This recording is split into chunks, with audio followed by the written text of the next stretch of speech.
Hey everyone. Oh, did I turn my mic off? Yeah, I've turned that. I unmuted that. That's good to know. Hey everyone, how are you doing? It is Christy. It is Sunday. Happy Sunday to you, wherever it is, whenever it is, whenever and wherever it is you are. I can talk. Actually, I think these are the first words I've spoken out loud today, so I might have to practice with my voice a bit more before I get it all right. So, yeah, welcome to our new normal. Welcome to this weird situation we find ourselves in of living through a global pandemic. Sorry for the adjustment noise there, but I think it was important to sort that now. This is very different for all of us, and it's kind of obviously thrown the show off a little bit. Not that that's like a big deal. I mean, we're just all coping. But normally I have lots of things related to politics, to talk about. And this week, I do want to talk about that, but obviously from a slightly different perspective than we've been dealing with so far. So first I want to say hi to some of the peeps in the chat. I'm going to increase the size of the font so I don't have to strain quite so much before I swap over. One thing on a technical point, I did upgrade my webcam. I was so fed up of the ugly... I got a good webcam in my laptop built in, to be honest. It's not that bad. But it just, I was having a hangout with Cog, on his channel. And his camera was so much better than mine. And I just thought, people have contributed money for this, and I need to step up. So I went out before all the shops went. Actually, I don't even know. The shops are all completely shut in Germany. But... it's weird, parking and shopping, not doing that today. I had people having a party across the street from me, and my friend had weekend plans. Anyway, right, so hello, Logitech. I don't know what version this is. I think, is it a 920? Something like that? I don't know, but hopefully you can see me a little bit better. Also, I wanted to know if the lag is all right. It's hard for me to tell live if there's a lag between my audio and my video. If there is, I can kind of sync that up a bit more to give the effect that my sound in my mouth, the sound coming out of my mouth, is happening at the same time. So I'm going to go ahead and swap over to you guys first. See what you all in the chat are having to say. Hello, look at that. So that was actually what delayed me. What delayed me was the fact that I had to set up this new camera and resize it in order to kind of fit with the feel that we do normally around here. I'm going to tweak it a little bit, I think. Yeah, it's a little bit better, a little bit more space. All right, so let's see who is in the chats. Who's in the chat skis? Done. I hope I'm saying that right. I don't know if it's just done, but I do Done. Morning from the west coast of America. Hello. Harvest. Hello from the Midwest. Sib. Hello from the south coast of England. I've got such an international group in my chat. So I think my mic could be turned up a little bit. I noticed in the last show that my sound was sort of... I went and listened back to it. Occasionally I do that for quality control. And my sound was sort of... violent, sexy dancing. My sound was depending on where I was facing. So I'm trying to be... I know it's a very sensitive mic in terms of the brand... the band of sound it picks up. Anyway, you're bored. I'm going to move on. Hello from... Straya, the lucky wanderer. Where's that? Hello from Berlin under lockdown. Hey, striped mongoose. JMM, it's madness outside now, y'all. What kind of madness? I think this is just everything is being shut down, right? And let's see, what do people say? We're supposed to have a meeting. DN fan said, I'm supposed to have a meeting for volunteer work, but they canceled my meeting because of coronavirus. Parking and shopping, not doing that. Why does everyone panic buy on a Sunday? We should all wait till Wednesday.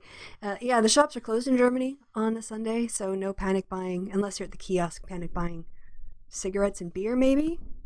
Maybe that would be the situation. Yeah, better question. Why are they panic buying, and why is all the bog roll gone? Yeah, human beings are not rational.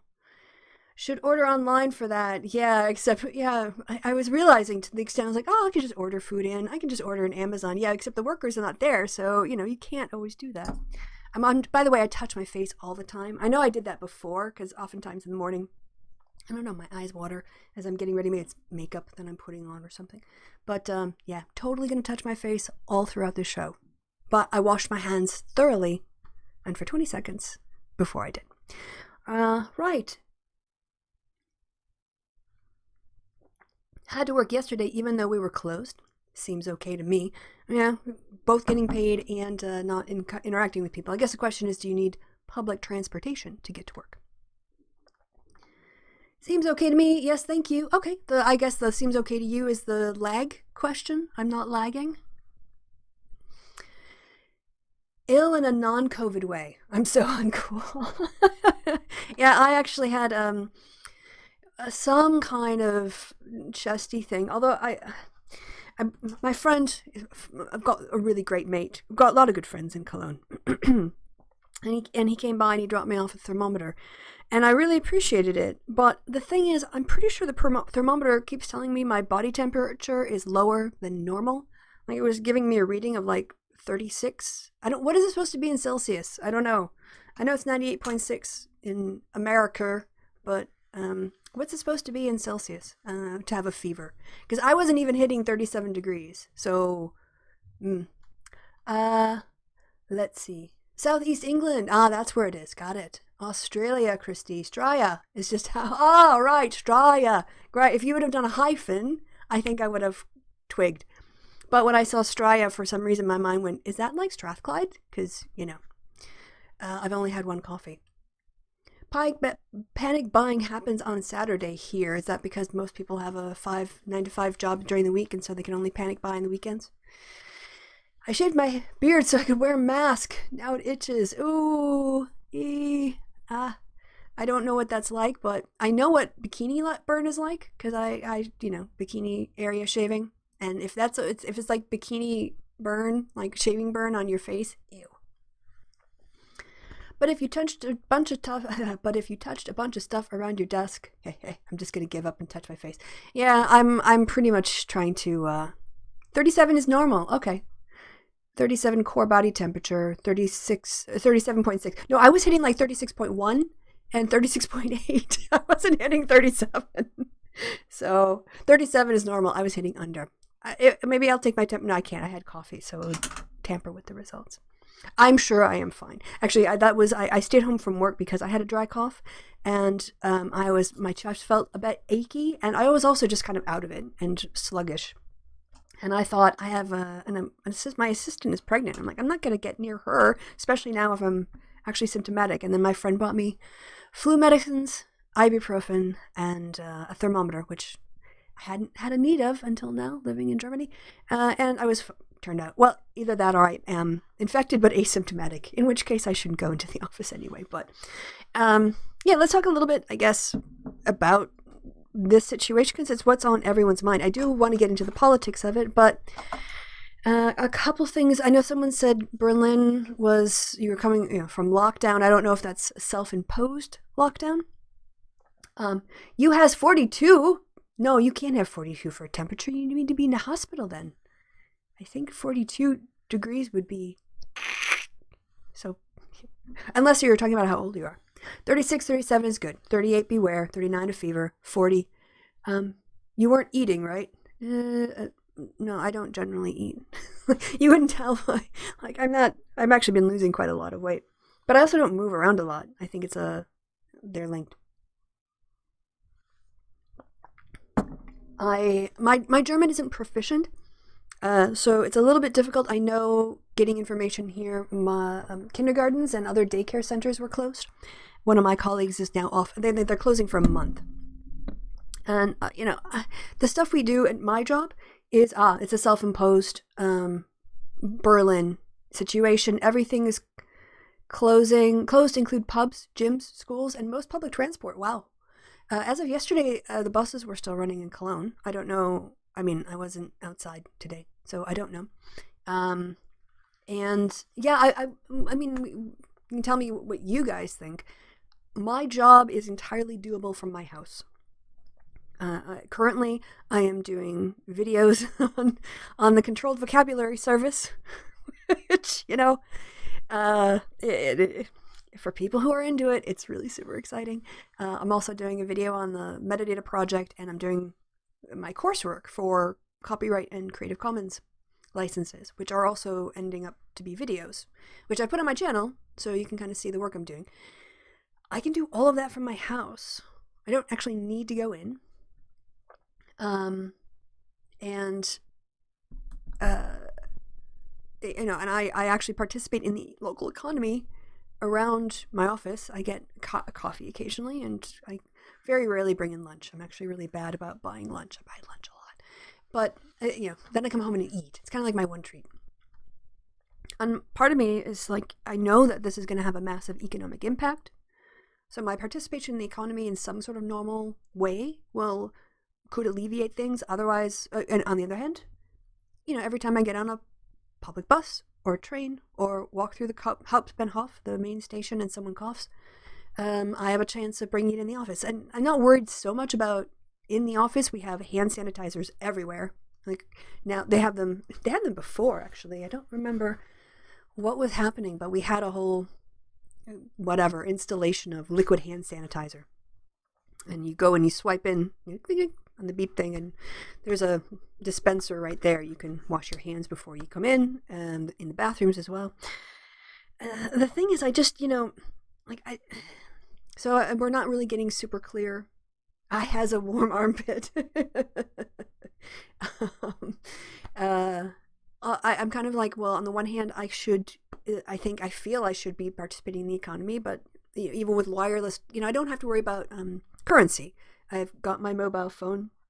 I pay for most purchases now via PayPal on my phone, so I don't have to worry about handling cash. I can keep a safe amount of social distancing. So yeah, it's a little bit of a tough call. I mean, if my employer, if I said I want to work from home, I don't think they'd have a problem with it. But they're not ordering us to stay at home. At least they aren't yet. Who knows? Maybe by Monday morning that'll change. So I don't know. What do you guys think? Like, to what extent should people who aren't ill self-quarantine, even if they, let's say I switch up my behaviors. I practice social distancing. So when I go into shops to buy things, I'm not bumping into people. I'm trying to keep a distance. I take my little, voila. I've got one of those non-electric scooters. It's powered by my legs. And, so I'm not interacting with people there. I get to my office and it's pretty much empty because most people have self-isolated or are telecommuting. And, so I don't know. I really feel torn. But anyway, enough about me. I didn't actually mean to talk this much about myself or the situation.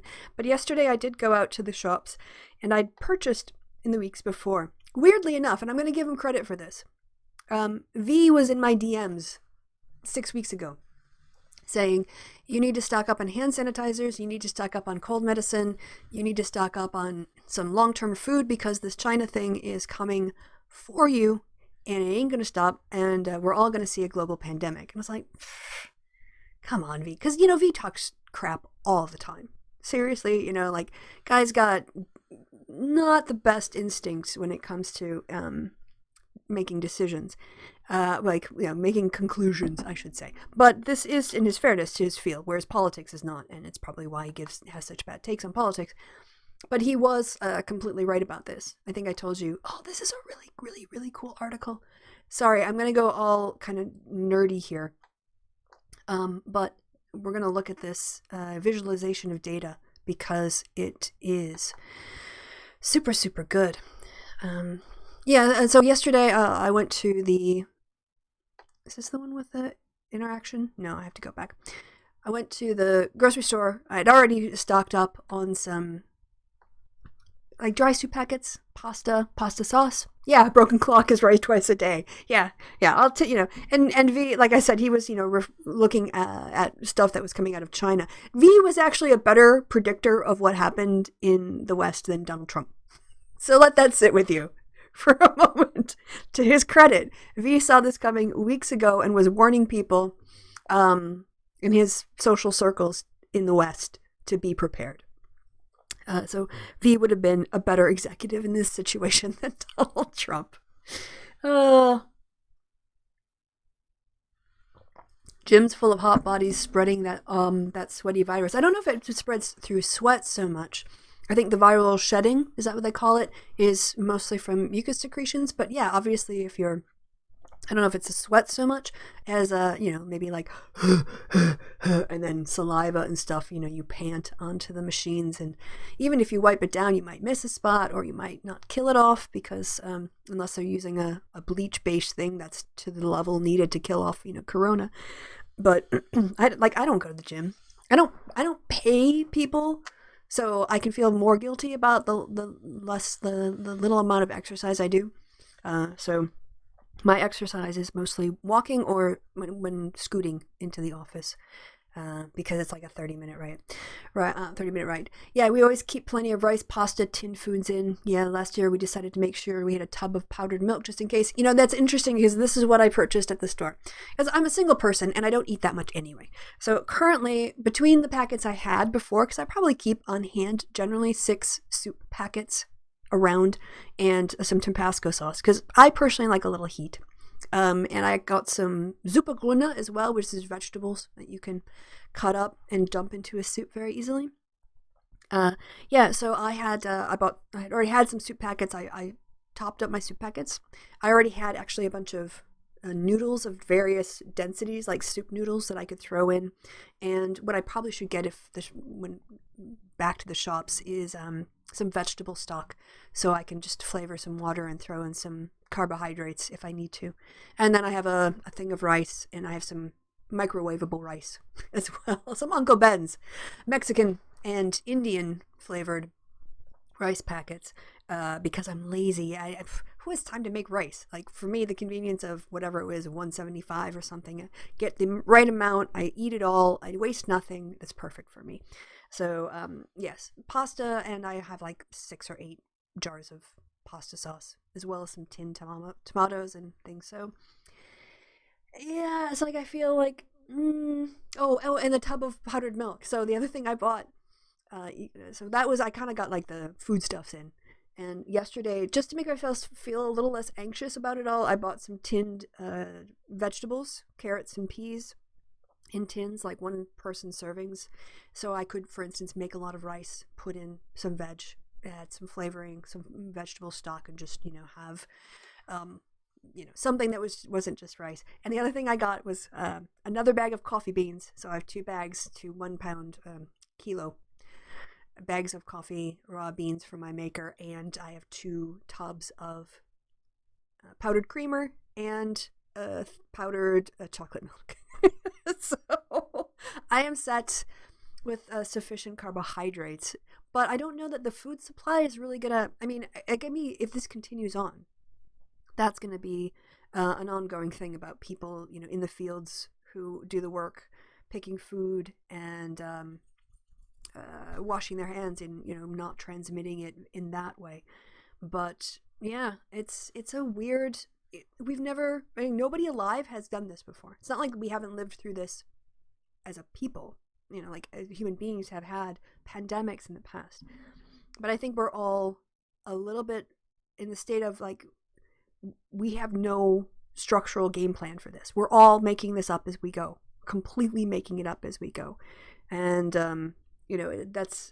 there is, I think, when we come back on this later on, when we examine and we look back at where the systemic failings were and what we perhaps need to do, and this is like where we get to the politics side going forward, because even if this first wave passes and the economy starts to return to normal, we know from prior examples of flu epidemics that, you know, it goes down in the summer, but then there's a spike again in the wintertime when people start to again get more nasally stuff going on. So what are you guys saying in the chat? Not to be annoying, but the whole "it started in China" thing is a bit racist. I'm a bit sure it didn't, and it was around way more longer. Well, I mean, one thing is it's accurate to say, for instance, that H1N1 started in North Carolina at a hog farm, but it's not called, you know, H1N1 isn't called the American virus. So, I mean, there was an interesting Vox, I think it was, video, which I would recommend. And it talks about why China has been. Oh, hey, look, Randy Ringo's got some new stuff on. All right, Randy's trying to cheer us up. Also, can I just do a random shout out here? Go check out Godzilla by Eminem. That song is like on repeat in my head. And it's just it's so good. It's so catchy. All right, so the Vox thing talked about why we do see more of these kind of crossover viruses coming out of China. It's because of their wet markets. Yeah. They have, I would highly recommend this video because it talks about just simply the structural process of how an economy was built to deal with certain types of products. So it has to do with the way that the Chinese response was when it came to famines and other kinds of marketing of products. Sorry, I'm going to focus on one thing at a time here. And in China, you have markets where you can get a lot more exotic animals. There's a lot of offal, and it's, you know, like what you would find in a, you know, just like warning for stuff, you know, like you're going to find when you slaughter animals, there's going to be a lot of blood and guts. And when human interacts with it, they have a possibility of perhaps being exposed to a novel virus. And so these wet markets are structurally kind of like they're creating a possibility for this kind of cross-species transmission. And so understanding that is not, it's not racist because it's linked to China, right? So I just want to say, like, I get your point, and I want to talk about the racism in a second, right? But understanding the source of it is actually quite important because we can learn lessons from that. There might be other places in the world that can do more. Hey, Ramona, good to see you. China food markets gutting snakes on the sidewalk. Yeah, I mean, these are not the most hygienic places in the world. And yeah, so these are the areas with wet markets. And it's not just China, although they are quite permissive. But you can see here, there are these types of wet markets in Western Africa and also in parts of South America and Central America. And this is where these crossovers take place. Identifying where the crossovers happen is important to prevent future outbreaks, because I'm going to guess these governments in these countries are going to re-examine their wet markets after this and start looking at more regulations or even shutting certain kinds of products down. That, not racist. Making it sound like this was China's fault and the Chinese people's fault, and this would have not happened if it was, you know, somehow not Chinese people involved with it, that's racist. Because again, as Tim Wise, who, like, he's my id, Tim Wise on Twitter, he yells a lot. You think I'm snarky and mean on Twitter? I'm so nice compared to Tim Wise. But yeah, if we look at H1N1, hog farm, I think he said it was. And was it North Carolina? We'll see. Yeah. Swine flu genes traced to North Carolina factory farm. North Carolina pigs confirmed with novel H1N1 pandemic. And there's very good there's a very good evidentiary basis to think that H1N1 originated in the United States, and we don't call it the American virus or American H1N1. And that is where the racism part comes in. Kind of, the attempts by Fox News and people on the right to kind of make this a problem of the Chinese people. That is freaking racist, because at this point, it's a human problem. It doesn't matter where it started. It matters how we handle it, and it matters identifying the source so that any place, not just China, any place that can be a source of this kind of transmission will make reforms. So we don't put the global economy and global health, put it in the right order, global health, and then also the global economy at risk. So what do you guys, right.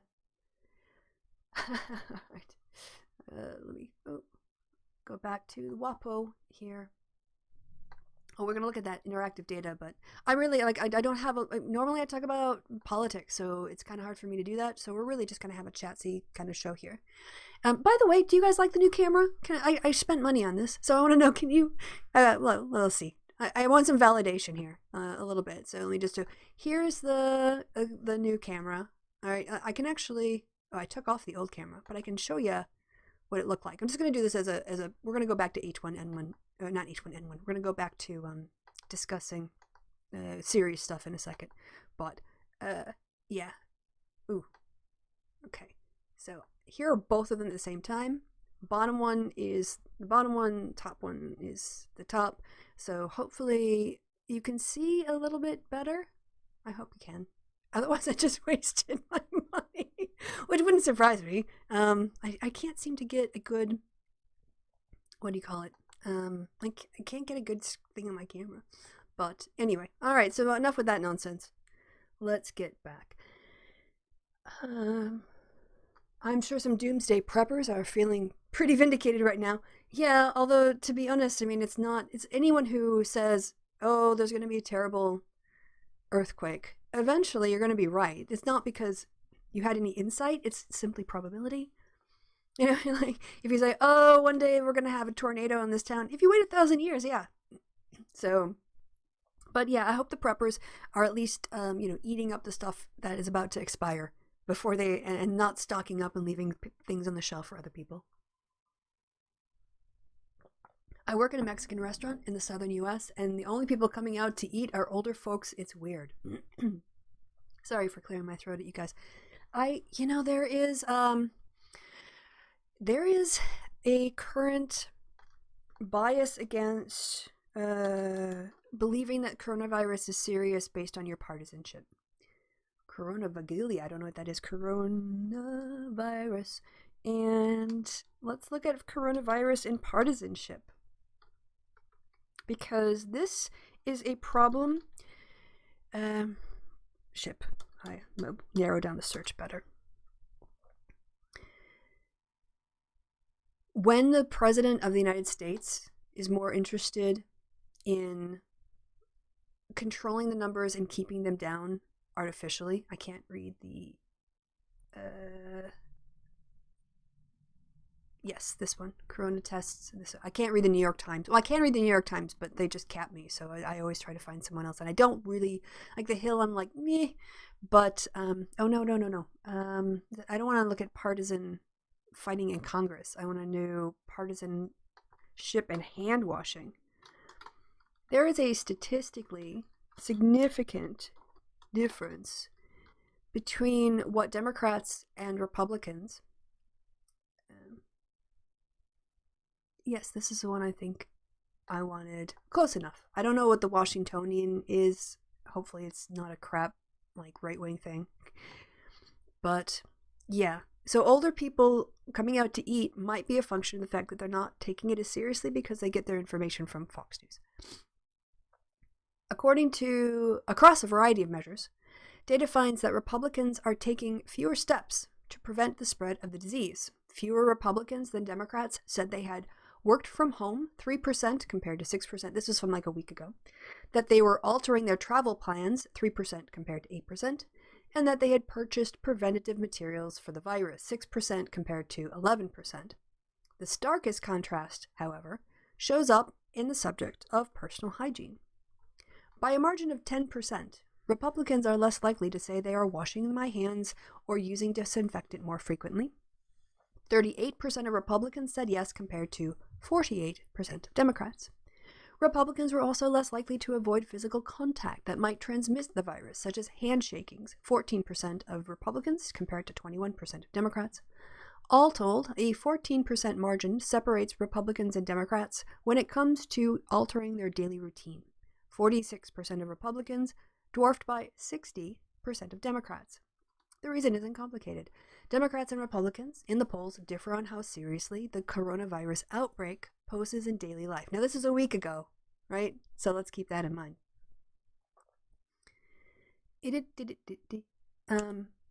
Where was I? Yeah. With 66% of Democrats calling it somewhat or an imminent threat. 66. Compared to 41% of Republicans who do. It was a week ago. In recent weeks, President Trump has described public anxieties about the virus as a new hoax stoked by his political enemies and the media, and so doubts about the World Health Organization figures. Trump's surrogates have also framed the viral outbreak in partisan terms, with outgoing Chief of Staff Mick Mulvaney accusing Trump's enemies of using the virus to take down the president. So previous studies by political scientists such as Michael Tesler at UC Berkeley have shown that in highly partisan societies, even banal facts and details can be polarized along party lines. So this is why it was a disaster for Trump to be more worried about his PR situation and his keeping his numbers artificially low and the stock market as opposed to actual public health. So if you have people who are coming out to your restaurant and eating and they're older, they might just be Republicans who aren't taking it all very seriously. All right, let's slide down here, see what else you guys are saying. A lot of other places have such markets. China has a lot of people. Yeah, agreed. We have actually up on the map. We have the major wet market regions right here. So you can see that this isn't an issue simply for China. This is going to be, I think, the UN and other places are going to globally have to talk about this. Go vegan. Of course, going vegan has some agricultural implications, so it's not quite as simple as that. You have to replace the calories. Eat Brussels sprouts. It's an animal consumption problem. There are other ways of getting diseases besides the wet markets. There are other ways to interact with animals, like so just to put that out there. Even the Spanish flu looks likely to have originated in the United States. That's correct. I was reading that earlier today. It looks like it started in the U.S. And then the reason, as we probably all know now, but if you don't, the reason it was called the Spanish flu was because during the First World War, Spain was one of the governments in Europe not in active combat. And so they didn't have censoring of the press. And we saw in the United States and across Europe and those countries a suppression of medical information so as to not decrease the morale of the troops and whatever else. But Spain kept reporting on it because their press was free to do so, and because the news was coming out of Spain, it became called the Spanish flu. Trump needs to go. Virus take down a president won't be the first virus to do so. Okay, all right. So, in terms of that, I think the president, I saw this during the 1911 outbreak, the president did get sick. Who was president at the time? I don't really remember. I'm not a presidential historian. So let me just give you some thoughts about. All right, so first things first is health. This, first and foremost, is a health issue, a health crisis that we have to deal with. But it's not only that. Obviously, there's huge economic implications for this, and the very long-term ones as well. So, the longer that people the longer people spend in kind of lockdown, self-quarantining, maybe in some ways it won't be as bad as it would have been had it been before the internet. because there's still a lot of ways to interact with the economy. As long as the post office is working and, Amazon is delivering or other places are delivering, there are still ways that you can kind of spend money and do activities locally. Business can carry on. It's not as if I'm basically taking a month off of work and not doing anything. We're not having that kind of slowdown. But the parts of the economy that are hardest hit, so it's like customer facing, are the people who are also paid the least. Retail workers, food service workers, hotel staff, and cleaning people. Those are the most economically vulnerable because they get paid the least because their labor is valued the least. And as a consequence, we have a much better social safety net here in Germany. Everyone is entitled to, well, I don't know how many hours you have to work to qualify, but 6 weeks of paid sick leave. And the government has also come out to say that if you have to self-quarantine, that your isolation costs will be picked up by the government. Thank you, James. You don't have to give me money, but let me swap it over here. And you can also ask a question or talk to me, but I'm gonna do you a safe hug right now. So thank you for bringing it in. Oh, thank you, James. That was very, very sweet of you. Thank you for the $10. Now where was I? Your hug interrupted me. Yeah, Uber people, right? Uber Eats and all those things right now, right? So there's a lot of ways actually, like you can reduce contact. Like if a restaurant wanted to go to all delivery in order to isolate their employees, and also you can do things on PayPal. For instance, you can pay electronically. I assume you guys can. If I can do it in Europe, I'm assuming people can do it in North America and other parts of Europe. So you could have your employees sort of, washing their hands, quarantined. If they're not asymptomatic, doing fevers and stuff, and making food and then having someone deliver them and not have contact. So we do have a backup infrastructure, a not person-run infrastructure. However, it is these lower paid employees who are at most risk. I think as a consequence of that, it's going to generate, once this all passes, fingers crossed, let's say we're into, I can switch back now to the other one, and then the non-hug camera. We can have a look at, I think it's going to force a conversation about sick leave in America, because so many people, it became so real to them here. And also issues of childcare. Now, even subsidized childcare wouldn't have fixed the problems we have right now, because we don't value childcare as an industry. And so when people have, we don't subsidize it in a meaningful way, so a lot of people are priced out of it. And I know my German is good enough to know that when I was reading, I'm going to turn the sound up just a little bit because I feel like I'm quiet. So be warned, I've just turned my volume up a little. When I was passing through on my way to the shops, I saw a headline that basically said, don't send the kids to grandma and grandpa. Like die Kinder nicht mit oder bei Oma und Opa.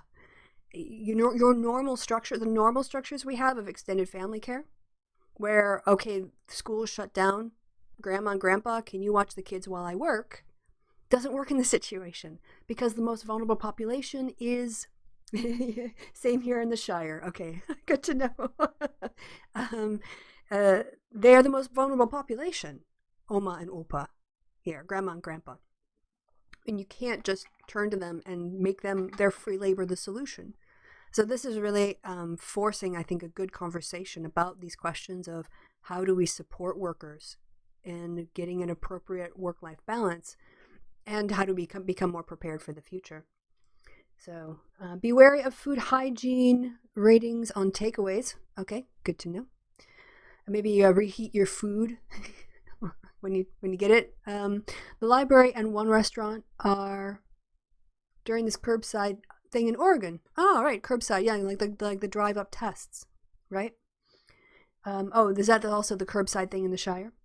I imagine ordering a pizza, delivering, telling them to put it through the dog flap. I actually got a pizza the other night. I got my box right here. New York pizza. It's kind of sad, but I still have I was snacking on it I still have a couple pieces left. Yeah, and I got some ice cream too. And I'm like, oh, this might be the last time I get ice cream for a while. No, I don't think it's that bad. But getting back to the politics side of it, the Dems did push for not just paid sick leave for companies over 500, or I don't know what the limits are. Maybe they just popped the limits. But I know that there was an attempt to try to just get through paid sick leave as a general principle for companies with more than 500 employees, and the Republicans put their foot down. But I think we need to have that conversation. Americans need to ask themselves, why is it that we have to have the federal government come in to give us special sick leave that is going to be only temporary when countries around the world already have these systems in place? And this, I think politically, the fallout for this is going to really shape the Democratic agenda in moving into the fall. And so, again, public health first, but there are going to be knock-on real-world implications for politics. I think another area where we're going to have a pretty serious conversation about our system, the American system, is with voting. I mean, there's a lot of states where you can't do absentee voting easily, or you have to have a certain reason and justification. You can't just do mail-in ballots. And because people are seriously, it is a health issue. I know we can actually look at this because Louisiana moved their, not Louis Vuitton, Louisiana Purchase. Oh, that's interesting. That's where they still going up on the Louisiana Purchase in your searches. Primary, they've now moved their primary from, well, at least the Democrat, well, I guess there isn't really a Republican primary. But Louisiana was meant to have their primary on the 4th of April. Instead, they've moved it to June. And I think, simply because not putting people at risk. That said, this is also, I think, is important. The 2020 election can't be postponed because of the way that it's like part of the Constitution. So with Louisiana, and Georgia, I didn't see that Georgia has also delayed their primaries. We can answer 6 key questions about holding elections in a crisis. And no, a president cannot cancel an election with executive authority. So we're going to have to figure out a way to make it possible for people to vote in November when we might be seeing another spike in infection rates. The only way to guarantee participation is allowing people to do a mail-in ballot and then tell them not to lick the stamp and don't lick the envelope, but still probably every person who's opening the absentee ballot mail-ins should be wearing gloves at all times. That being said, there are states that are not doing it. Last time I checked, the Florida DeSantis, Florida primary, said one of the lesser intelligent things I've heard so far about this. He said, can even get up, I think the governor, I'm going to tip my hat here. I'm spoiler if you haven't seen this already, but yeah, he said the presidential primary will go on because they voted during the Civil War. Last time I checked, civil wars aren't contagious, and Florida has one of the highest populations of elderly people in the country. So that to me, that seemed like such an idiotic comparison. It's really, although I want to say apples for oranges, but ever since I heard the Little Dicky song Pillow Talk, and he's got that line, be that phrase don't make no sense, why can't fruit be compared? Good point, why can't fruit be compared? But it is apples to oranges to say that the Civil War, people were still voting during the Civil War. He's not the brightest, DeSantis. We're definitely voting. They voted during the Civil War. We're going to vote. DeSantis' remarks came the same day that Louisiana announced it would postpone its April 4th presidential primary. We already know that Biden is going to blow out Sanders. So, I mean, Florida is kind of a given. And it looks as here, according to the Sun Sentinel, around 1.7 million Floridians have already voted through mail-in ballots or early voting as of Friday morning. Under DeSantis' directions, polling places in assisted living facilities have been moved elsewhere. The coronavirus has been shown to be significantly more deadly to older people and people with underlying health conditions. Discussing voting by mail is something we are going to, I would predict we're going to see pretty serious attempts in at least states with Democrats and perhaps in other states as well. I mean, Trump will want, how did Trump do with elderly voters? Let's just take a look, because I don't know the age group breakdown from 2016. Trump with older voters 2016. All right. Oh my gosh. Yeah. Wow. I have a feeling the Trump campaign is going to push hard for making sure that older people can get to the polls, and that probably means some kind of absentee ballot, because it looks like his race might depend on older white voters.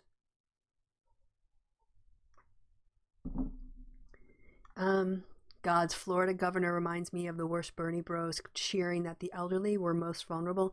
I have seen more than a handful. I could go to my Twitter and pull them up, but they're garbage, so I'm not going to. But just today, I've retweeted 2 people who were basically saying, older people, you shouldn't go to the polls because it's really dangerous, and the younger people would really appreciate it if you just stayed home. Or, basically saying older people are going to get wiped out, so it's so gross. I mean, and then they wonder why their candidate's only getting like 30-35% of this vote. Like, maybe because people have the impression y'all are jerks who don't really care about people, because if you did, you wouldn't say things like that. Instead of saying older people shouldn't vote, why don't you try, I don't know, winning them over with better policies? Like, I've got the best policies. Yeah, voters don't think so. Anyway, I don't want to turn this into a rant about Bernie Bros, so I'm going to stop there. But let's have a look at how he did amongst older voters. White voters, let's see. Validated voters in 2016, gaps among white by education. Okay. So that's, where's the age here? We know that there was a gender gap. Right. These numbers are not easy to read because of the color. Look, why didn't they use white? Why not? Here, can we just talk about like simple things that are important to do when you're presenting your data for the public? These numbers, I don't think you guys on the screen or watching the screen could figure out that that's a 48 and that's a 45. That font should be in white, not black. Anyway, when it came to, let's look at whites. Is this? Oh no, these are all voters. Percent of validated voters. So this is not just white voters. People over the age of 50 and to 64 went for Trump 51% over 45% for Clinton. And over 65, 53% went for Trump as opposed to 44% for Clinton. They also made up combined 56% of the voting population. So you saw, 13% is pretty much what 18 to 29-year-olds are doing for Bernie anyway. So that seems pretty consistent, actually. And obviously she got that part of it, but it wasn't as big as the oldest. The youngest cohort wasn't as big as the oldest. So basically older people turned out 2 times more often. You got 13% multiplied by 2, that's 26. Older people at 27. So younger voters got BTFO'd there, and then increase. Actually, the next level up, sort of my generation, that would be me, 30 to 49. We turned out at 30%, so we beat all y'all. we were higher than everybody else, according to the validated vote share, and broke for Clinton. So if Trump wants to see these voters back at the polls in November, And they're afraid to go outside because coronavirus is spiking again because it's November and we would have had October, and cold season coming back up, or even just worried about it being a vector of infection. I don't know how you're going to solve that problem without mail-in ballots, absentee voting, early voting. So we might actually see Republicans get behind early voting, which would be amazing. But they do need rural white people, and they need older voters to win. And if those people are afraid to come in, that means that they're going to lose. I do think that we're going to have a political discussion about this. And also, everyone is focused on coronavirus, so understandably, we are too here. I mean, I love politics, but we're not talking about Biden-Sanders right now. It really does take a back seat. I mean, voting is important. We need people to go out and vote. Well, we need people to vote. I don't know if they need to go out and vote in this, and that's an important discussion we need to have. But we are going to have some results coming in on Tuesday. I guess there's the debate tonight.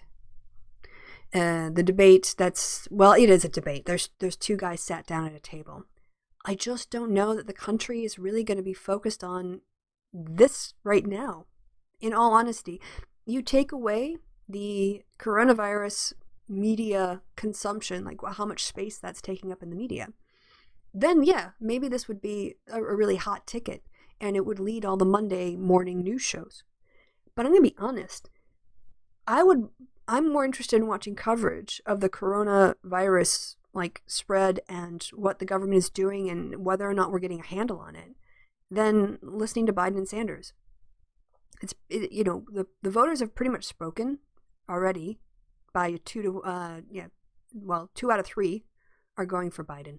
We're going to see him get crushed in Florida, probably Arizona, Illinois, and Ohio. Those are the 4 coming up, I think. We did them on the show the other day. There's just no chance. And so why are people going to... I mean, Bernie people will turn in probably.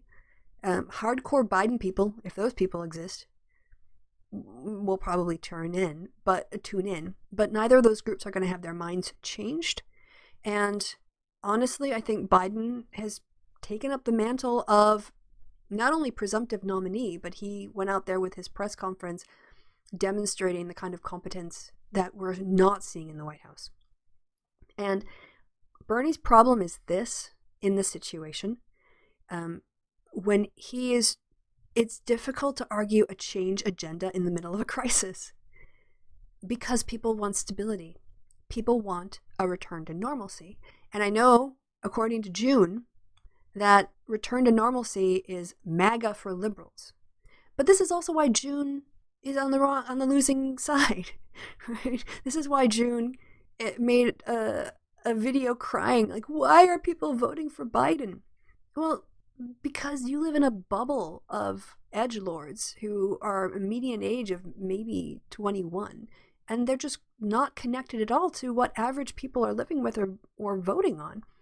And instead of listening to Black voters and rural white voters and suburban women and all of the demos that Biden is winning with, can we just go over them again? Biden is winning with Black voters, white voters, voters over the age of 45, people making $50,000 a year to $90,000, people making over $100,000 a year. He's winning with union households. He's winning with non-union households. He's winning with college-educated voters and for voters who do not have a college degree. He is winning in Midwestern states. He is winning in the Northeast. He is winning across the South, and he is winning in the West. So there's no case for Bernie to go. I mean, the party has spoken. But we have a process. We're going to go through it. If Bernie gets wiped out in the next 4 states, and I know Bernie is opening up offices in Pennsylvania. Hello, social distancing. I'm just going to go on a rant here. I'll be voting Tuesday unless Biden eats a baby on stage. I'll be voting for Biden. People want normalcy. People want competence. People don't want... Yeah, you know what we're going to do in the middle of this health scare? We're going to completely transform the health system. I'm going to take away your private insurance, and I'm going to send you to a Medicare doctor. That's not a winning strategy. Like, change in an unstable political situation is not appealing to people. Unless, of course, you really super want change, and in which case you're the third of the voters who are supporting Sanders. But I think this is completely irresponsible myself. When I saw this, so we're going to look it up, in Pennsylvania, it just seems like more money than sense. Oh, thank God.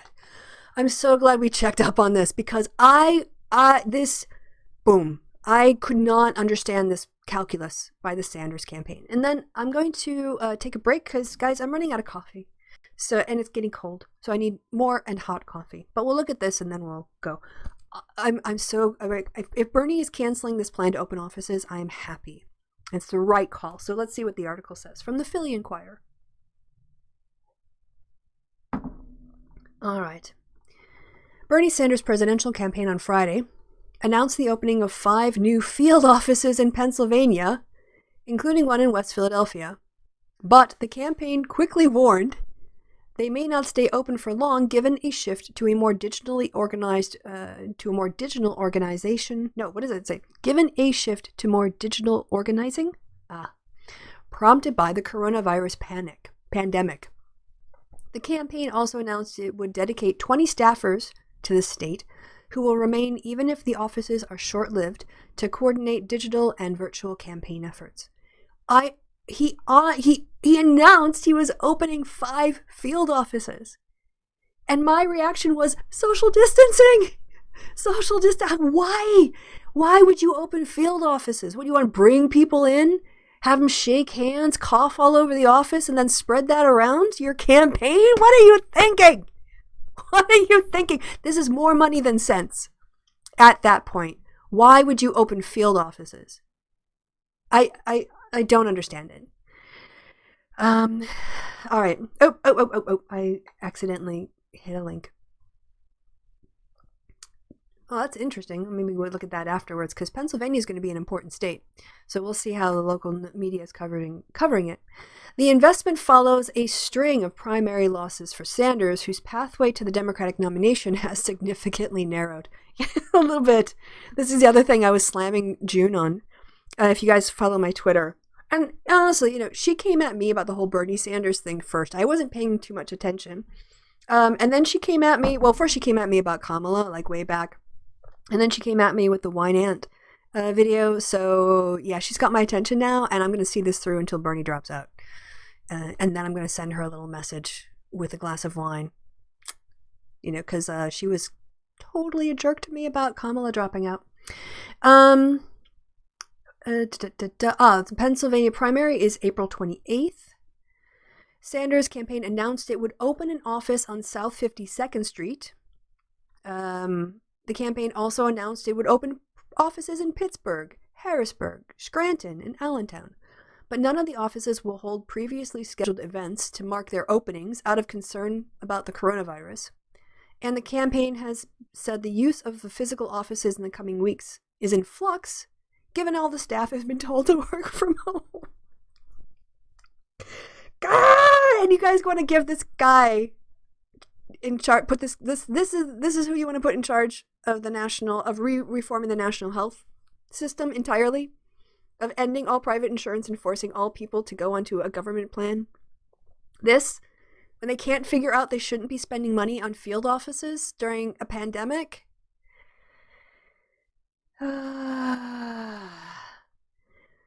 Bernie is one of those candidates I started off liking. Then the more he does, the less I like him. I don't have a problem with Bernie's policy goals. The goals are not the problem I have with the Bernie campaign. And I think I made this, point in my video about why I was never going to vote for him in the Democratic primary, although I said I would vote for him in the general, which everyone seems to leave out of that video, because I think June left it out probably. But yeah, if you are in a status quo situation and you want to see change, then Bernie is a great candidate for change. If you have chaos and disruption and you want to see a return to normalcy, Bernie is not a good candidate. The other problem I really have with Bernie is that I know people keep saying He's great on identity politics issues. ID poll, we'll just call it that, issues. I don't see it. Everything that comes out of his mouth is class reductionist. Everything is, at least in the first 5 minutes, or his big targets. He is more interested in going after big business, big banks, the establishment, the billionaires. His campaign is built on conflict. His campaign is built on disruption.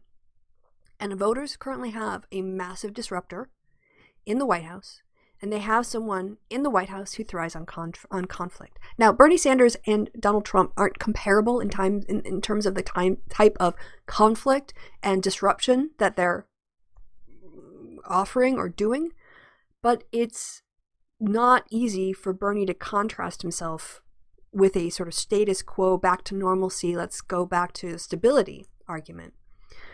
So, let's see. I just noticed all the gulls out of the window. No more pigeons outside. Yeah, I mean, did you guys, we covered it in the happy hour too, just how the knock-on effects of tourists going away was like putting the monkeys that in Thailand at some of the major tourist attractions remove their food source. Like they were just reliant on human generosity, and they now they're in a bad situation.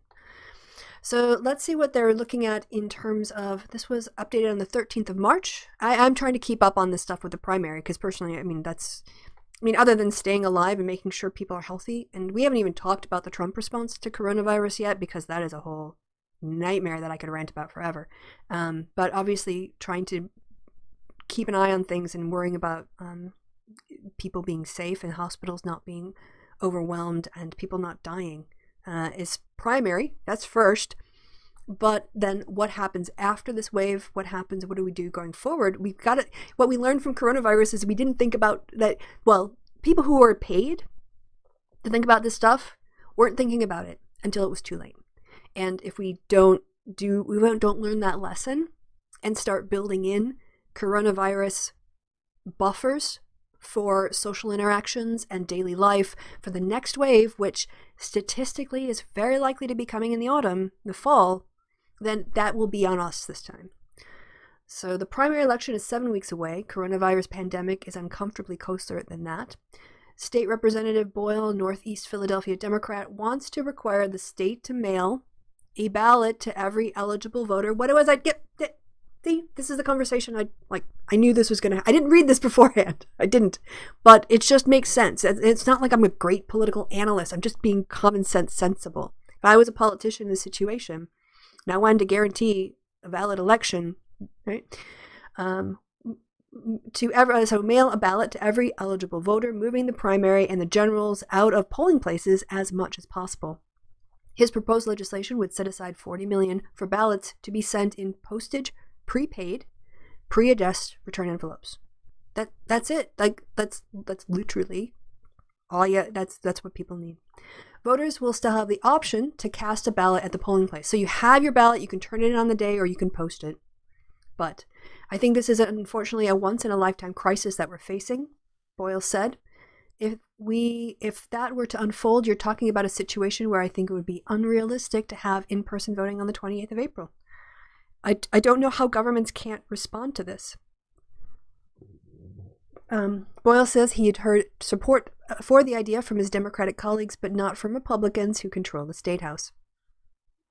Mike Straub, former spokesman for the House Republican caucus, said, quote, "Nothing specific is being pursued just yet related to coronavirus, but discussions are underway."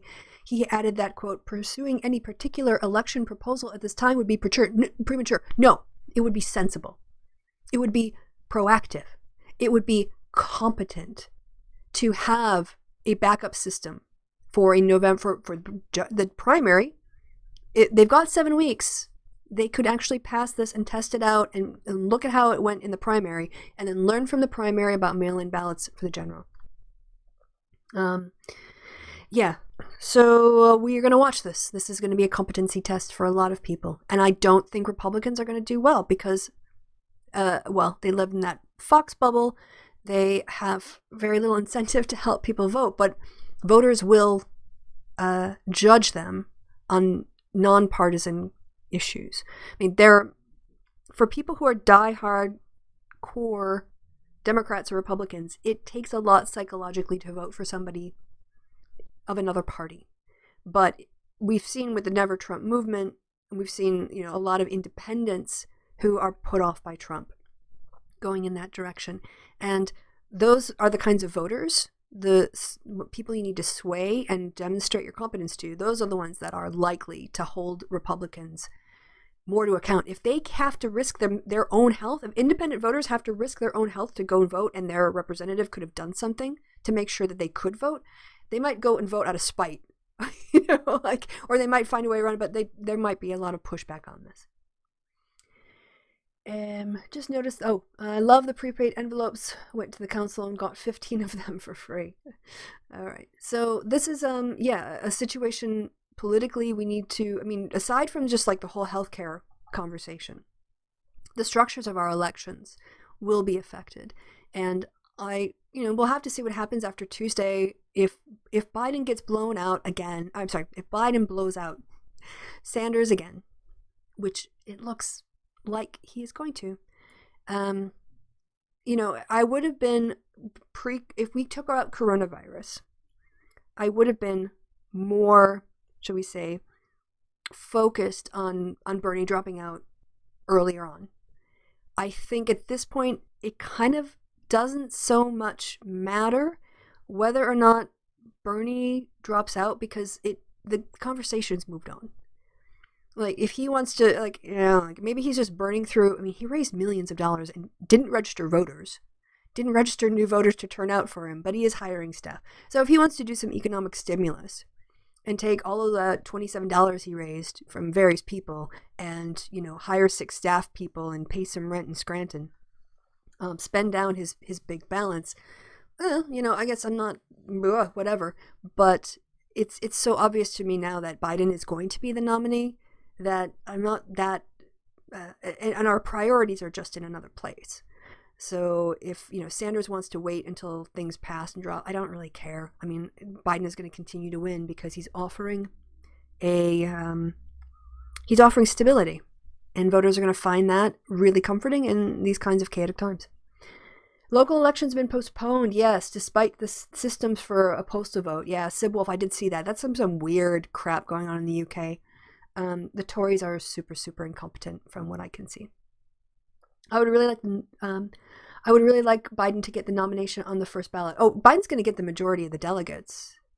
We can do the delegate math, but there's no, and this is another, sorry, I keep coming back to June because I just watched her video.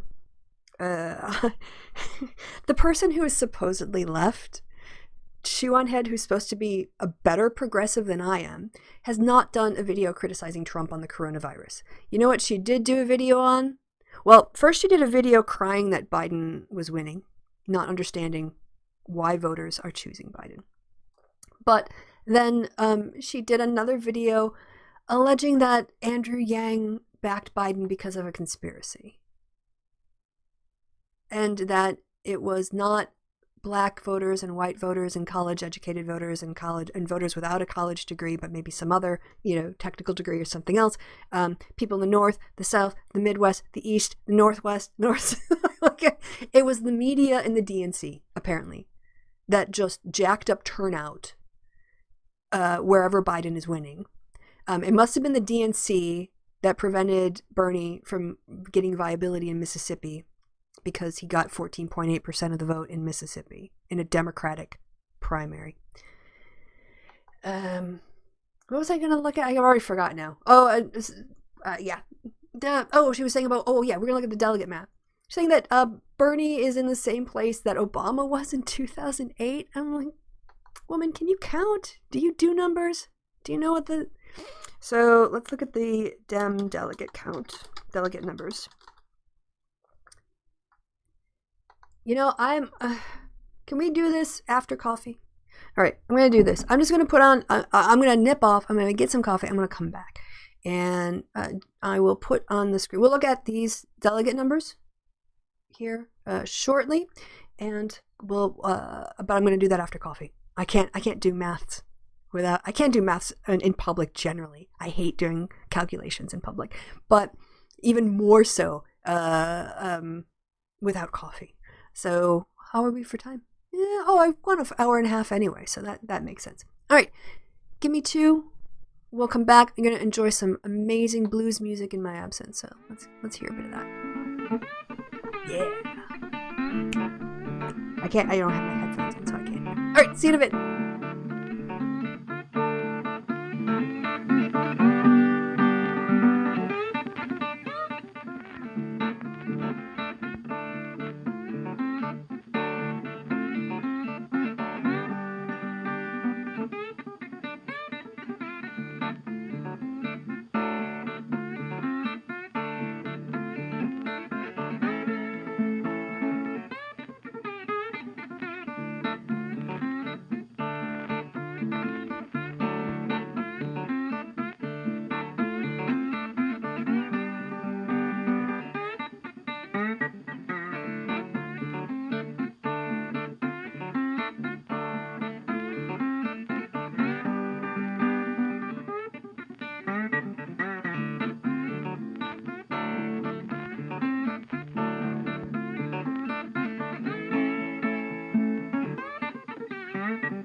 I am back. Hello. Did I mention we're having a happy hour tonight? Kevin and I are doing a happy hour. I'm actually also doing a Patreon hangout. So last night I did D&D, then today I'm doing my show, then I'm doing my Patreon hangout at 6, and then at 10 o'clock my time I'm doing a happy hour with Kevin. That's my life right now. Last weekend I did the game. Yeah, it's just been kind of intense. But then again, I can't really go. I can go outside. Actually, it's a lovely day out. I just opened the window. It's about 16 degrees Celsius here, and I keep my house at like 17 and a half anyway, so that's pretty close. So yeah, open up the windows for the first time, get some fresh air in. Hopefully no coronavirus will blow in. Yeah. So looking at I got hair. There we go. Looking ahead, what we've got going on here, we need 1,991 delegates needed to win the nomination. Not quite half have been declared, and Biden currently has 890. Sanders has 736. And you can go, and what June said is, 150 some delegates is not that much, but that's not how you do delegate math. And the problem is where Bernie is going to need to pick up votes. So what did I see? Sanders needs something like needs to drop out. 60% of all the next wins of a vote. Well, I'll do that. I think it might get us close to there.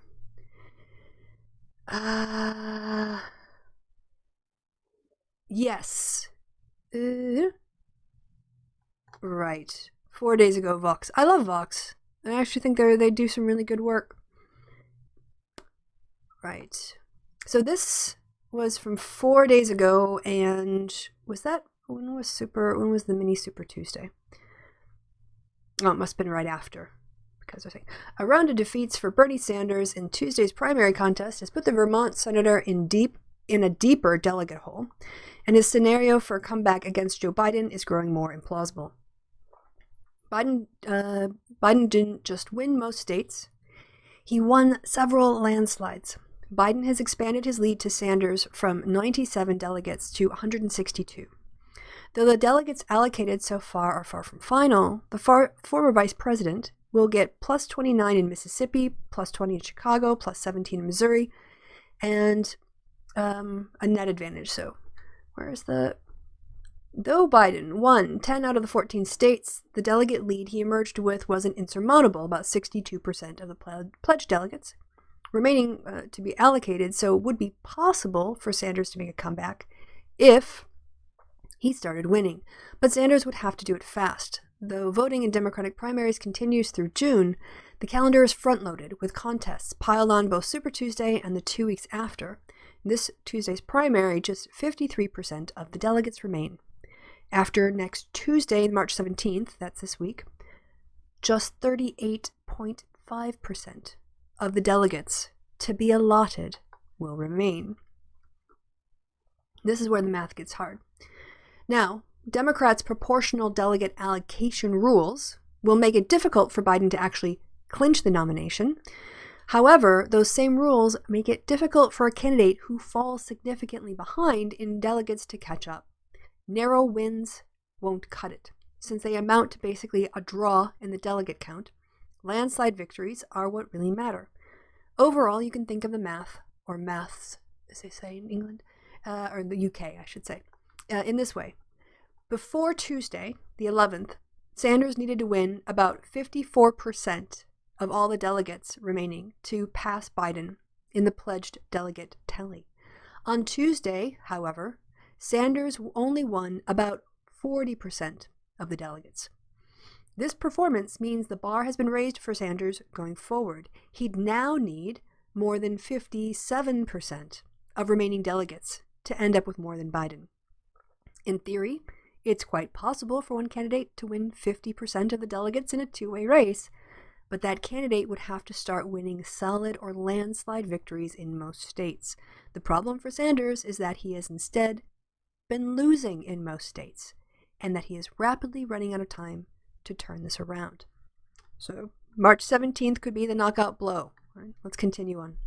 Sanders' prospects look particularly grim because in just 6 days, on March 17th, there's a massive delegate haul up for grabs as Florida, Illinois, Ohio, and Arizona will all hold primaries. Biden is expected to win Florida overwhelmingly, and the Michigan result may suggest he's strongly favored in Illinois and Ohio too.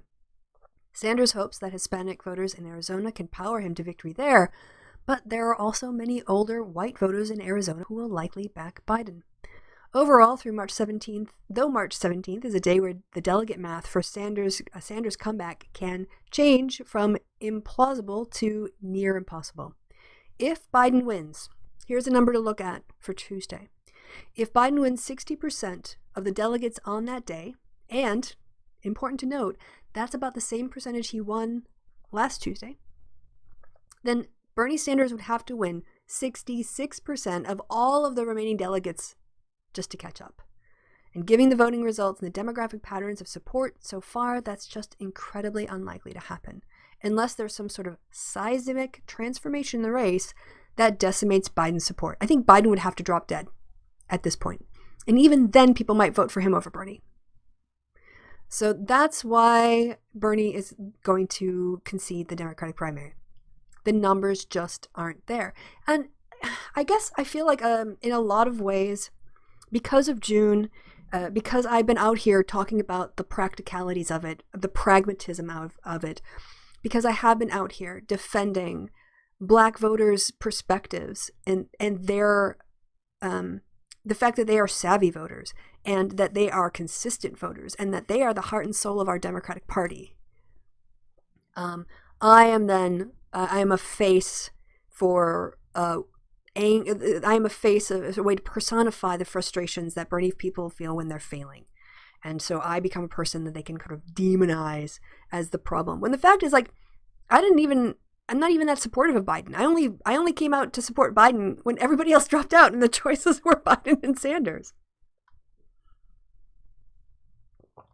And if you try to talk to Bernie people, Berners, not Bernie people. I mean, I've got a lot of friends who support Sanders, and so I really try to make a distinction between sane Sanders supporters, people who actually are motivated by his policies, but understand politics in a more realistic way, or realpolitik way, and then the sort of seemingly under 30 cohort of just angry, raging, why can't I have my way supporters.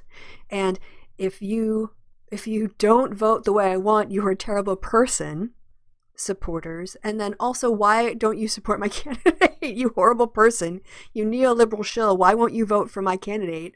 This contradiction. And as a consequence, I get this fire. I get criticized because they can't handle their emotional letdown. They can't hold Bernie responsible.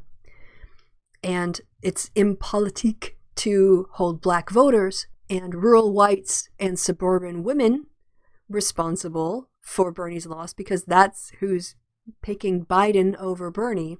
So instead, they blame things like the DNC, the media, and then Karens, wine moms. But I can be, I'm going to be a little bit, we're going to watch on the happy hour. Someone apparently made a video about me saying that I'm not a real progressive. So I think just because there's not a lot of politics going on because the media is rightfully focused on coronavirus. And because with the happy hour, it's very difficult to present the coronavirus in a comedy show. I mean, we can talk about it on the side, but I kind of don't feel comfortable with it as a topic in the show generally. So we're going to be looking at this silly video by a silly person who apparently says really silly things. And that's going to be the happy hour tonight. Bernie needs to take a look at who's supporting him and take that into account. Yeah, America doesn't need a presidential contest of two toxic groups. I think, honestly, when I heard Bernie give a speech in Michigan, he just sounded deflated. And when he went home and didn't give a speech on the night of the election, that to me was a big signal. The next day, when he talked about defending the values and the policy goals of his campaign rather than his campaign, all of these things seem to be signaling to me that he was finding a way to transition from actively running for president to actively pressuring the presumptive nominee for some policy concessions. So I think a certain epic gamer boy streamer, yeah, that would be the video we're going to watch. So it's kind of, I mean, I'll talk about this in the show later too, but they sort of like tipped up in my mentions going, Christy, I challenge you to a debate. I'm like, well, like a real debate or the kind of like bloviating nonsense Sargon and Vosh do.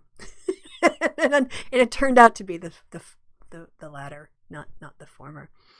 So I didn't really take them that seriously, and then they went off all sort of like hurt and did a rambling stream. What people haven't criticized me on the internet before.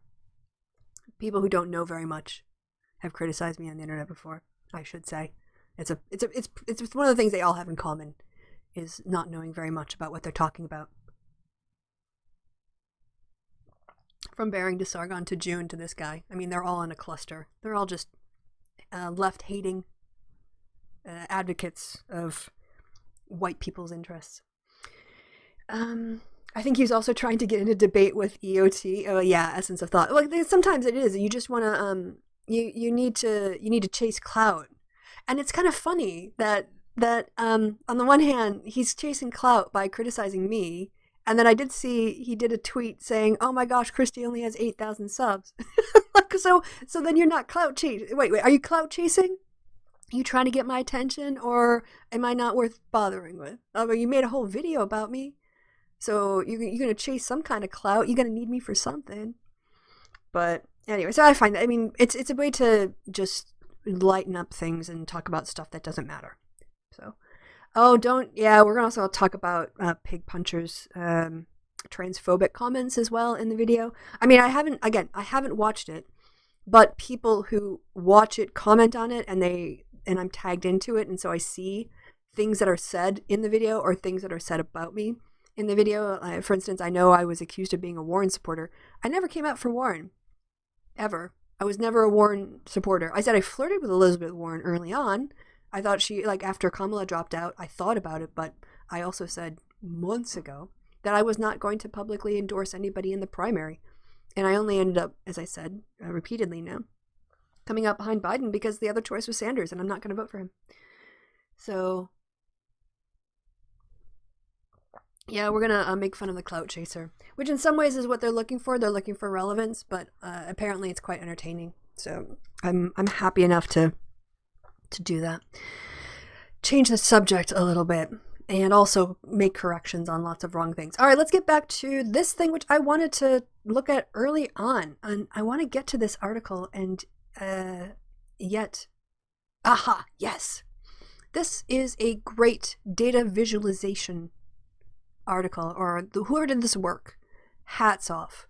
Absolutely hats off. I think this is absolutely fascinating as a way to present information to people in order to make the abstract concrete. I think I told you, I mentioned I'd done this like storytelling workshop, and it related to how to communicate scientific information. Now, this isn't really related to the data visualization quite as much, but the thing that I learned the most from a scientific storytelling workshop is to reinforce how much of our work as social scientists or even natural scientists have a little bit easier. People can see a telescope, they can see a microscope. We can show them pictures of planets that are digitally enhanced to be interpreted for our eyes. You know, things that are infrared we can make visible by giving them a color that we can see within our color spectrum, and therefore we think we know what the universe looks like when actually it's just dark. If you went out in space, you wouldn't see these beautiful things. A lot of those are just reinterpreted for our visual range so that we can perceive them, because otherwise we wouldn't be able to. But with the social sciences, oftentimes it's difficult to communicate information, very abstract information, on things like immigration attitudes or whatever else. And the scientific storytelling workshop reinforced the need that if we want to connect with an audience, if we want what we're saying to impact on people, then we have to relate it to them in a more visceral, emotional, connected way. And by using elements of stories that include emotion and even describing physically, tactily, the cold wind brushed against his cheek as he stood on the platform waiting for the train. That kind of stuff, just subconsciously, kind of makes a more physical connection with people and how they relate to your information. Another way to do that is to better visualize concepts. And I saw this earlier today because it's not been out much, but it's a great way to visually present information that might be too abstract for other people. And this also, again, relates to making it more connected and therefore more important and more likely to be remembered, right?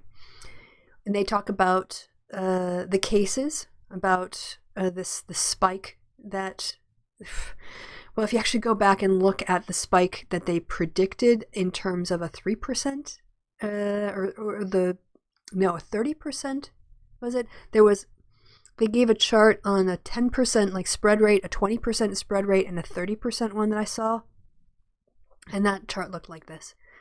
So let's see. The exponential curve has experts worried. If the number of cases were to continue to double in 3 days, there would be about 100 million cases in the United States by May.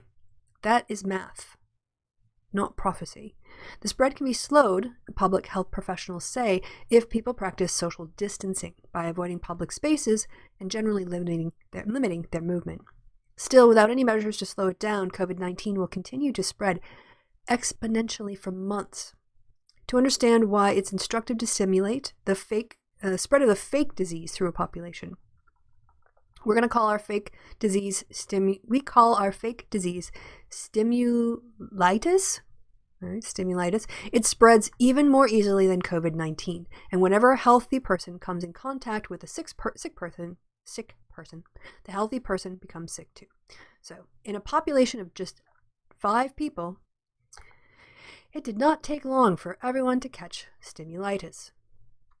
Boom, boom, boom, boom, boom. Now that's 100%, obviously, but we're just doing it to show.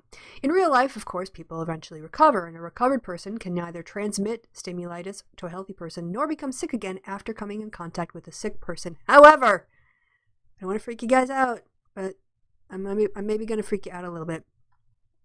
Japan has reported a reinfection. There was a woman who was a tour guide who came down with, who was infected with coronavirus. That was a passenger on a cruise ship. This is the one I think I saw. Oh, that's just 2 hours ago. No wonder I didn't know about this one. All right. So yeah, they survived the coronavirus, then they tested positive again. So in terms of the simulation, it might be a completely faulty assumption to say reinfected people can't get sick again. If it's the case that that previously infected people can get reinfected, that will exponentially spread if they, So let's see what this has to say. From 2 hours ago, officials in Western Japan said a man who was a passenger on a cruise ship that was hit by coronavirus has tested positive after recovering from the infection. The man, who was in his 70s, first tested positive for the virus on February 14th while he was on board the Diamond Princess. But he started to feel sick again and develop a fever of 39 degrees Celsius on Thursday, went into hospital on Friday, and on Saturday was confirmed to be infected again.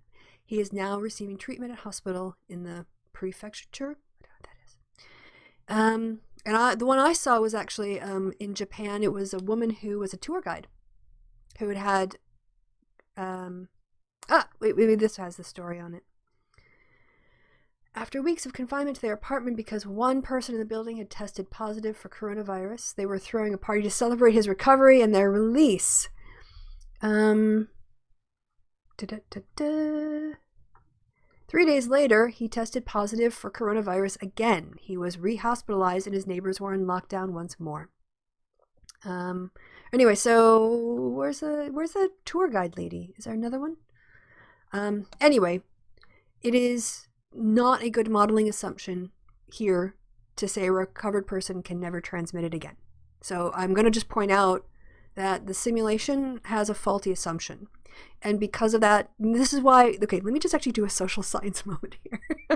Let's do a statistics moment. But it's so important I need to drink coffee first.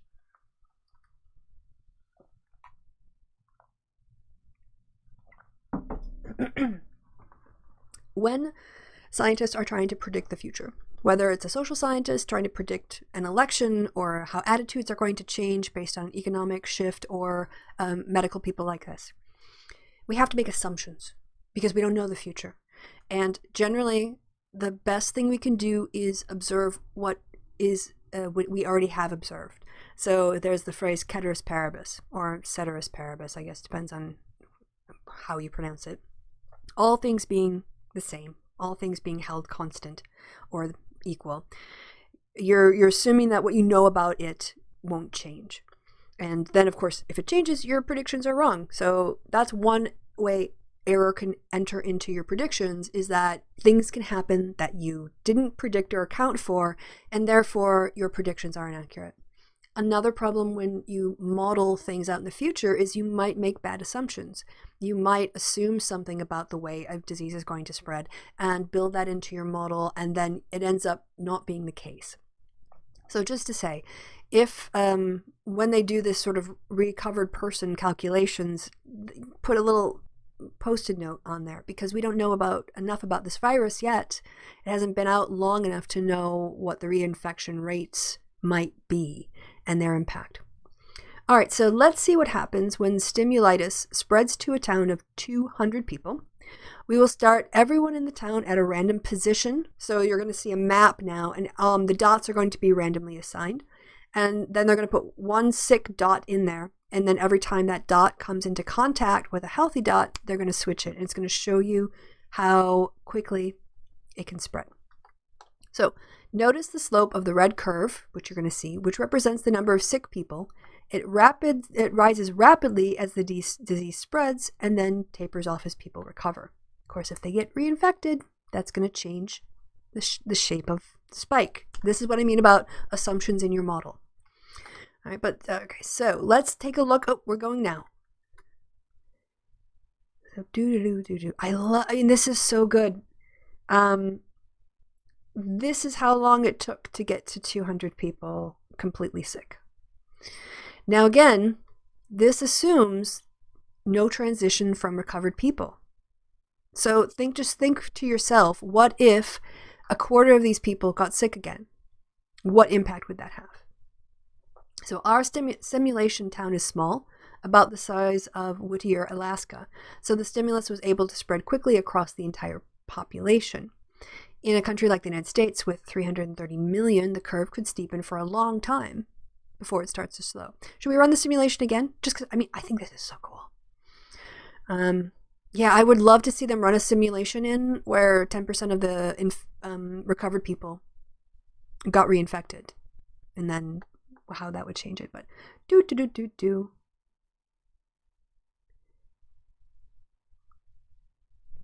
bam.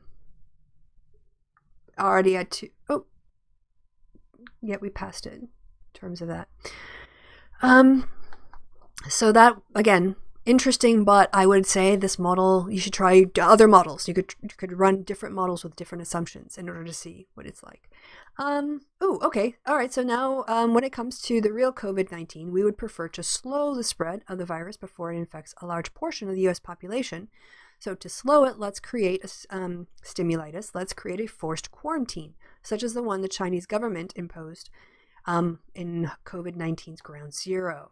So let's just oh, okay, I see. So what? So here's the forced quarantine, but people are coming out. What's going on? As health expert would expect, it proved impossible to completely seal off the sick population from the healthy. So even they start off, we'll run the simulation again from the beginning. Okay, let's run a new simulator. Please, go yes. So people in the quarantine here, are infecting other people in the quarantined area, and this is one of the things we do know from China, is that something around the lines of 70% of the transmission was within families. So putting people in your house with your family members is still going to spread the disease, but you might be able to slow it a little bit. But then you get these two curves. You get the initial bump here, and then as it starts to seep out into the general population, you see another spike. So it's not, quarantining doesn't do it 100%. The truth is these kind of lockdowns are very rare and never effective. Fortunately, there are other ways to slow outbreak. Health officials have encouraged people to avoid public gatherings, stay home, keep their distance. If people are less mobile, the virus has fewer opportunities to spread. Some people will still go out. Maybe they can't stay home because of work or other obligations, or maybe they simply refuse to heed public health warnings. These people are not only more likely to get sick themselves, but they are also more likely to spread stimulitis too. So let's see what happens when a quarter of the population continues to move around, while 3/4 continue social distancing. So you remember what we're really looking at is the curve. The dots are fun to watch, but let's just remember this is the no quarantine curve, right? Woof, like that. Just a normal. It's a normal curve. It's a normal distribution, basically. Here we've got a bimodal distribution with an initial spike in cases and then a slowdown, and then as it spread into the general population, another spike. So we've got a unimodal and a bimodal distribution there. Let's take a look at what happens when they do social distancing. And so you see some are moving and some are staying farther away, trying to avoid being contacted.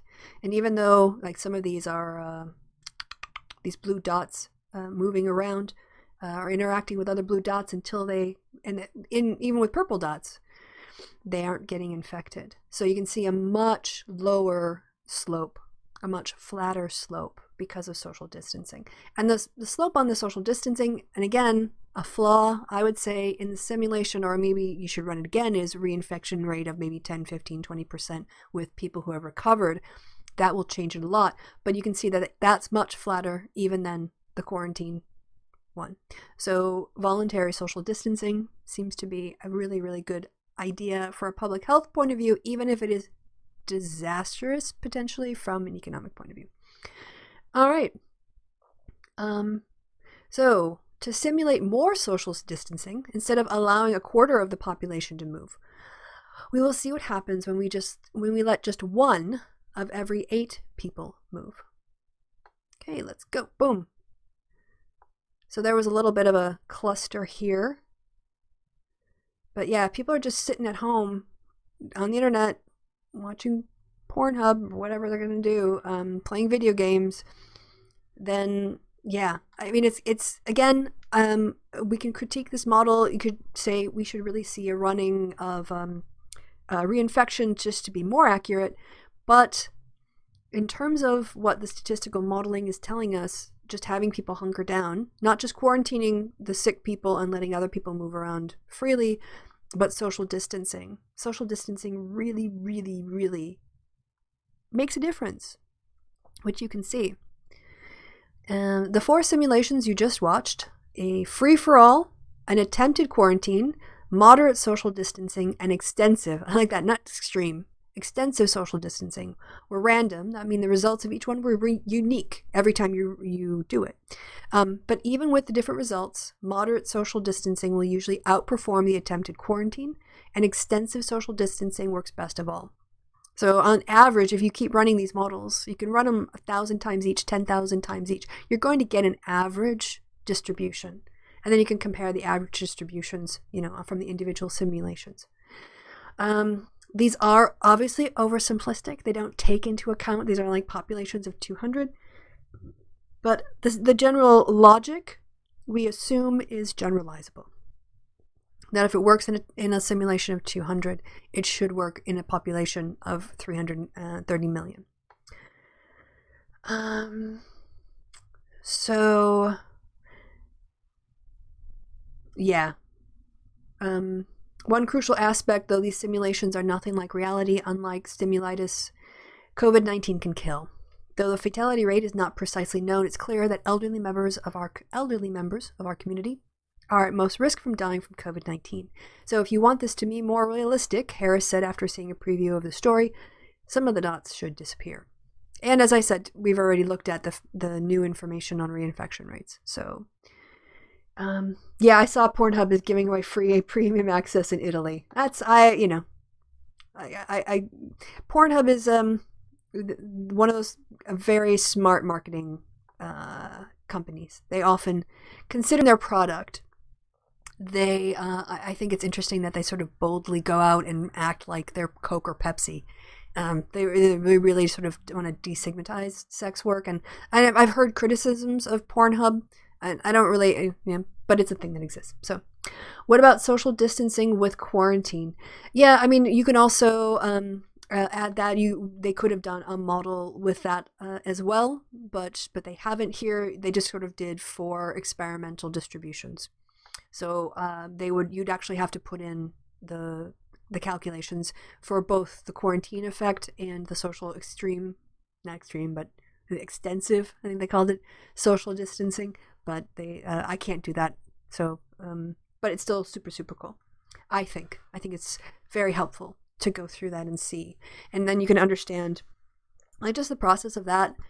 I told you at the top of the show, I'm really torn as to what to do in terms of how I can best act in the situation, being not a vulnerable group and being financially in a place where I can economically contribute. I can go to restaurants. I can go to local shops and buy things and still participate in the economy so that the crash, the drop off isn't so steep. But should I? Should I risk it? And I think, the more I look at this, I'm thinking 2 weeks away from the office in the short run is going to be easier as an economic hit if we get through the hot spot of transmissions in, let's say, the next 2 weeks. Then I can go out in 2 weeks' time and make up for the spending I didn't do. But if I get sick and I get other people sick, then it's just going to drag this stuff out. So I guess I'm leaning at the moment to writing in and asking for, we call it ad hoc home office, but basically work from home for the next 2 weeks to see, or at least for the full next full week to see where things are, and then do it on a week-by-week basis. Essentially, governments are trying to combine social distancing and quarantining in order to spread out the infections over time to allow hospital responses. Right, agreed, but some of these Zoomers don't get that. There's nothing I can say you're going to learn just like me, and that's the hardest way. Possibly. I am seriously concerned about the economic impacts. I don't want to see the world go into a global recession. I understand when your house is on fire, the first thing you want to do is you want to get every person and living thing out of your house. That's your priority. And right now in this health crisis, that's our priority. If we want to compare it to a house fire, it's life-saving. However, after the fire is put out, you don't have a house to live in. And that's like a whole new set of problems, right? And I think a sort of a short-term bandage, ripping off the Band-Aid, hardcore social distancing in order to be able to more easily recover. It seems like the responsible thing for me to do, even though I feel fine and I think I'm healthy, is to stay home. So, well, thanks, guys. You just helped me make that decision. I'll write an email to my team leader just doing a week at home for next week, because I can maybe participate in my local economy, go down to my local kiosk, go to my grocery store and buy not toilet paper. So, well, my people, I'm going to just look at the chat a little bit. I'm going to let it delay a bit here. It's 10:02. If you guys have any last things you want me to cover in the chat, considering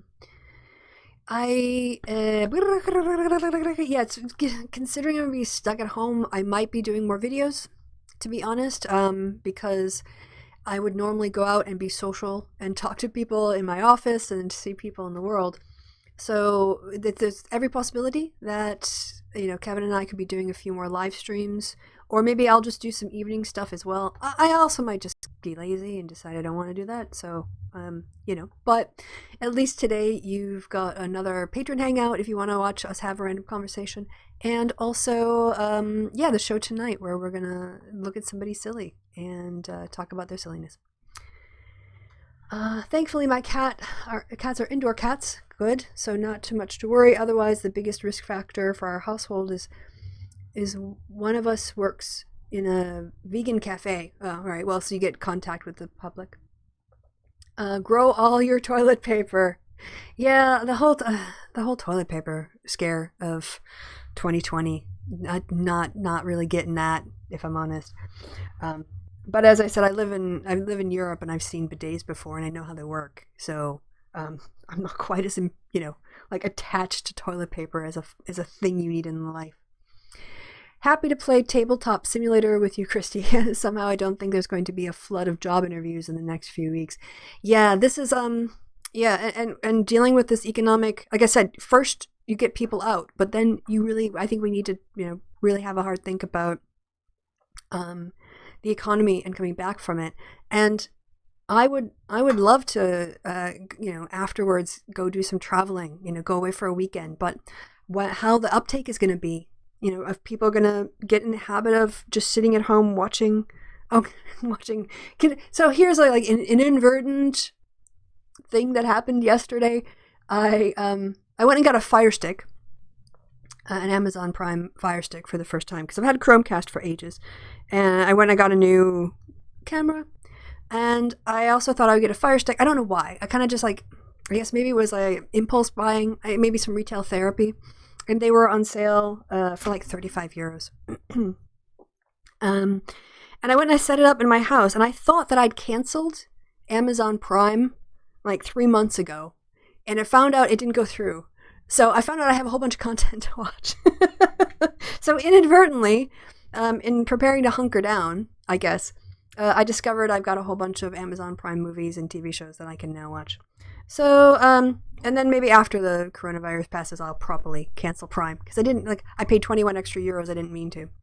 But anyway, what are you guys saying here? Just saw a Pew report about white evangelical support of Trump. That's interesting. Well, give me the link. Don't just tease me with that kind of stuff. I love that. That's exactly the kind of thing that, gets me all hot and bothered.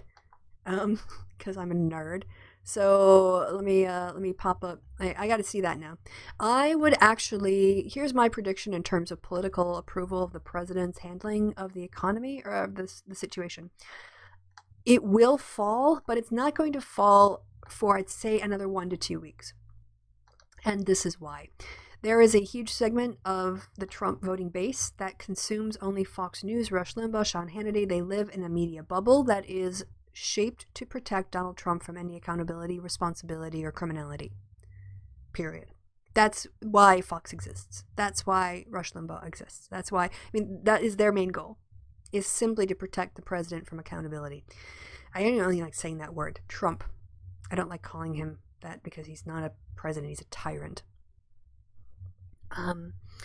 It means I can watch Star Trek Picard. The thing is, I see what's upsetting the skeptics. I'm not sure I can watch it in English. I think I can only watch it in German. And that's, so, it's a challenge. Ich sollte besser Deutsch sprechen. I should be speaking better German. So maybe it's a good time. Maybe coronavirus is when I actually just powerhouse through all German content and really get my German down. I did spend about an hour and a half yesterday watching, via my Fire Stick, a true crime story about a woman in Germany who was a serial killer. Well, I don't know if she technically counted because she was convicted of 3 murders. And I think for a serial killer, at least in the States, it has to be 4. I think that's right. But anyway. So I might just be watching a lot of German language content, which I probably should do anyway. So you said Pew poll, Trump approval, and white evangelicals. So because they've been living in this evangelical, they've been living in this. It'll be close enough for the search results. Yeah, that's the one. 3 days ago, is that the most recent one? 2 days ago. Oh my God, upstanding and moral. Right, so they live in this bubble, and in this bubble they've been protected from the true reality of coronavirus, and Trump, of course, has been trying to spin this rather than dealing with the health implications. But reality has come crashing in, and declaring the state of an emergency is a direct contradiction to everything that's led up before.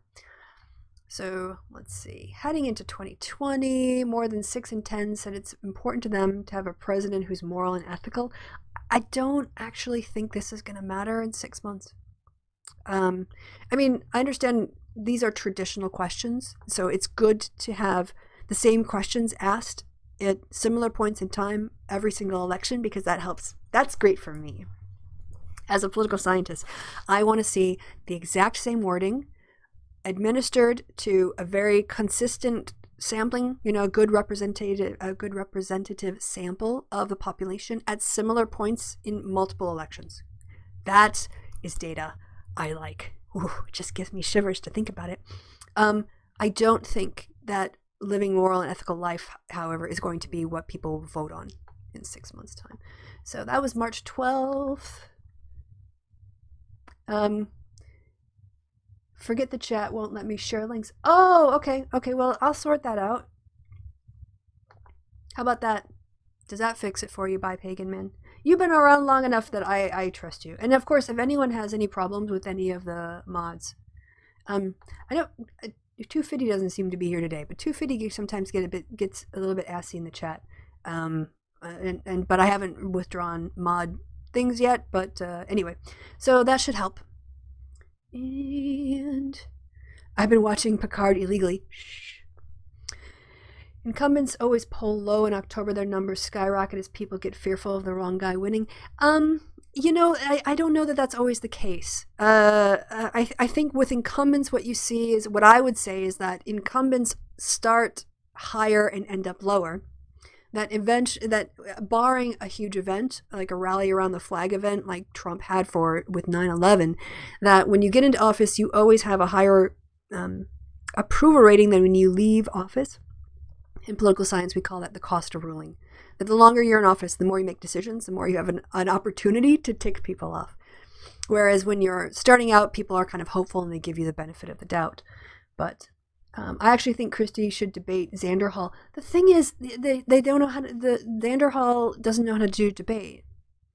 So okay, let me finish this first, and then I'll maybe come back to Xander Hall. I'm going to talk about it tonight again too. So if that was the one you were looking at, so what I would say is I don't think, in my experience, and these are British voters, to be fair, end of the day, unless you've got a partisan push, people are evaluating competence. That's a competence and the ability to run. I know Trump was a disruptor and people voted for change, but I do think that when it's your family members getting sick, when it's your neighbors getting sick, when you are the person who's not able to attend a funeral of somebody that you know because of coronavirus and the spread, and we know that the exponential spread in the United States that we are not picking up right now is a direct result of the Trump administration's incompetence in terms of test production, distribution, processing those tests in a timely manner, and turning around the results to people who need them. Someone is going to be held responsible for that, and ultimately, it's going to be Trump, because his critics are going to point that out. Now, last thing I think, the NPR story. Thank you very much. I'll open that in a new tab.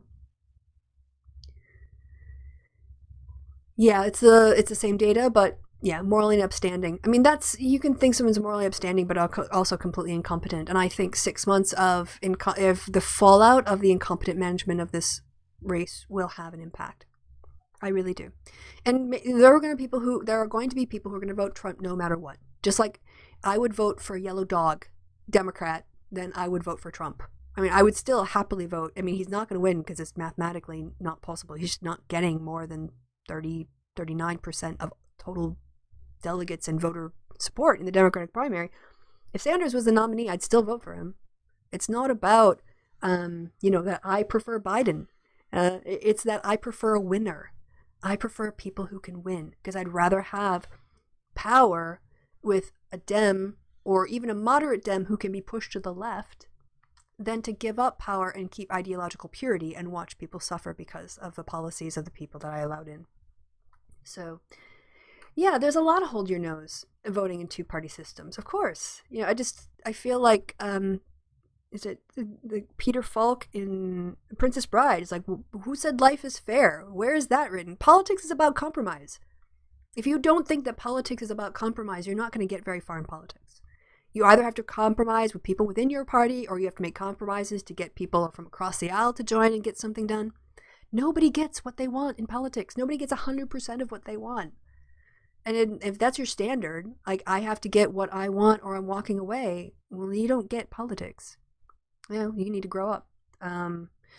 So in terms of the debate, if there was a formal debate, I would actually, I probably wouldn't consider it because there's a problem with giving credibility to people who haven't earned it. And if you just have a YouTube channel and an opinion, that doesn't necessarily mean that you are worth my time, because then I could just get like anyone with a YouTube channel will debate me. And the other thing too is that talking over each other and interrupting and not coming with receipts to back up your claims, just being able to talk and then what if it's the case that this? Like, well, what is there any evidence that is the case? Like, no, let's just do a hypothetical. Like, no, that's pointless. Hypotheticals are pointless. And so the question is, like, it wouldn't be a debate. It would be a conversation. And if you're having a conversation with somebody who doesn't know what they're talking about, who insults you, who is, like, why? Why would I waste my time on that when I could be talking to you guys? I'd much rather have this conversation with you. You guys have intelligent questions and points. And you feed back with interesting information that benefits all of us. This is a conversation, right, that I want to have.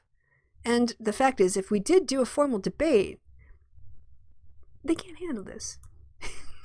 They can't handle this. I mean, I've never even done a formal debate. And I just totally destroyed Sargon. So you think that anybody who can not just shout over and pull out like one study about co-ops with from one country or whatever, like, oh, here's evidence that co-ops are the way to go. Like, no, you need a formal, proper debate with a question and times and points and counterpoints, all of that. So, what YouTube does in terms of conversations is not debate. Biden was far down my list early. Now I support him because he's the best choice left. Exactly. That's where I am. I was not jazzed about Biden. And I've said this on Twitter. I'll say it again. I'm not that excited about Biden, but I'll tell you what does excite me is high turnout. Biden is getting people to turn out. Biden is getting black voters, he is, black voters are motivated to go out and support him in a way that they don't do for Bernie. So I, personally, where I'm taking my lead from, I'm taking my lead in supporting Biden in seeing the support he's getting from other members of the party. People have made their decision. And not only are they like, oh, he's I barely turn out. Like, no, he is jacking up turnout. He is jacking up turnout. 17%, 69%. I don't know if we can just maybe the city is moving to approve voting. That's approval voting. I don't know what that means. What was I just saying? It was about Biden. Oh, turnout. Yeah. Dem party. That's not Dem.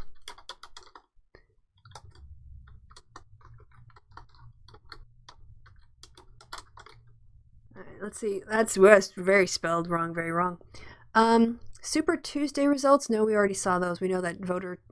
Well, let's look at voter Super Tuesday just as a benchmark. Most states voter turnout was significantly higher. Alabama voter turnout increased from about 400,000 to 450,000. Biden won that state. Arkansas turnout increased from 218,000 to over 228, with 99% of precincts, so an extra 10,000. Biden won. North Carolina turnout increased from 1.1 million to 1.3 million. Biden won. In Tennessee, turnout went from 37.1 to 513. Biden won. Texas, turnout rose from 1.4 to 2.1 million. Who won Texas? Biden. Vermont, that was Bernie's state, went from 135 to 157. And in Virginia, turnout grew, it almost doubled, from 783,000 to 1.3 million. Biden won. All right. It decreased in Oklahoma. I don't know why, but I think that's interesting. We have to look at why Oklahoma would do that. Would be an outlier. And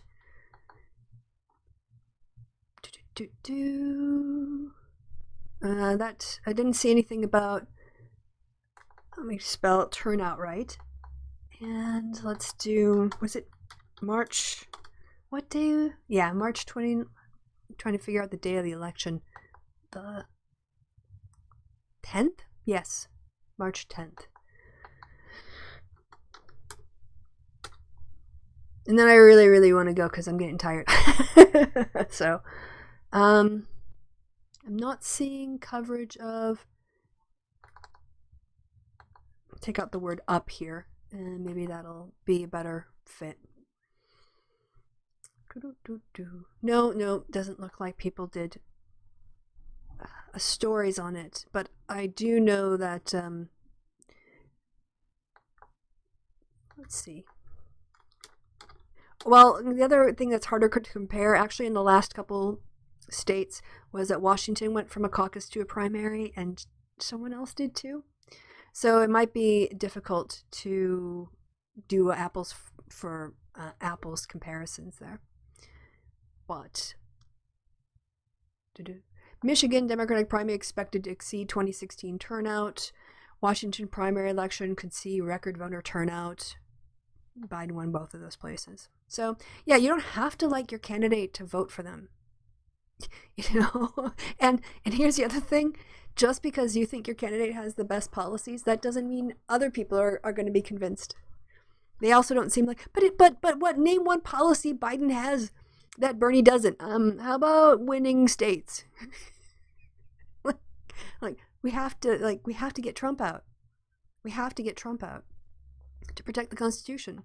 So, okay. Trouble with debates is that there are some that are best, like how Aaron Ra handled both Hovid and someone else, but then there's a typical ill-informed, the typical formal time ones. A lot of these people who really don't know what they're talking about want the typical, they just want to be able to run their mouth. They want to run their mouth at somebody like me who has an expertise, but not bring any expertise themselves or bring any receipts to back up what they want to say. It's all feels. And this is another reason why, like, even if I was offered, I've made the decision that I would never debate Vaush, because his video where he says him and the people who think like him are the only people who have the real solutions to fix the problems.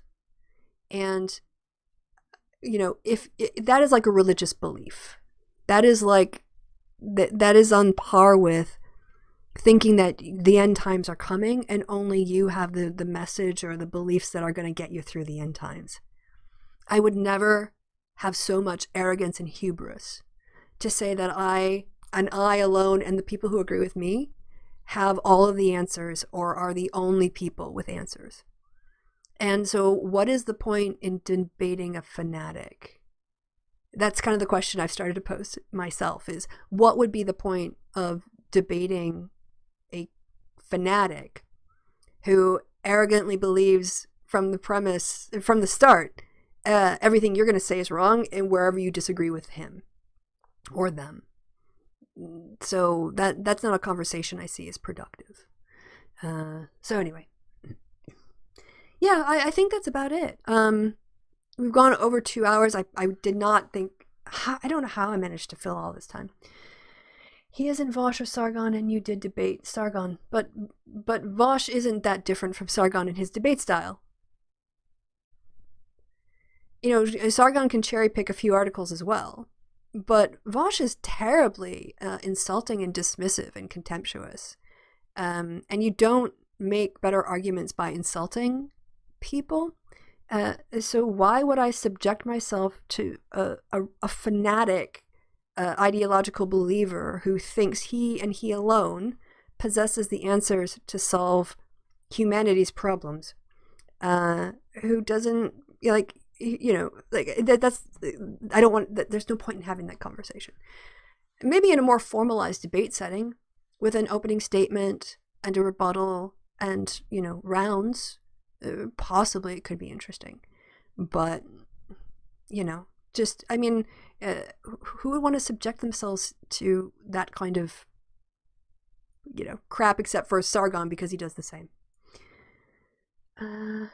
Used religious leader techniques in the past month or so. Yeah, I was pretty shocked. If you really, so if you want to know which one I'm talking about, I keep saying I'm going to leave and then I don't. It's his video on the sociopathy of Warren voters, I think. Yeah, let me just pull this up here. I can narrow the search. Warren the Snake rejects the handshake. God, this guy is such a derp. Yeah, and then he wonders. Yeah, hate on Warren and then demand that she endorse your candidate. This guy. Yeah, this is the one. I think I could just open up the transcripts here and get to the right. Go to find only we. I think is only, yeah.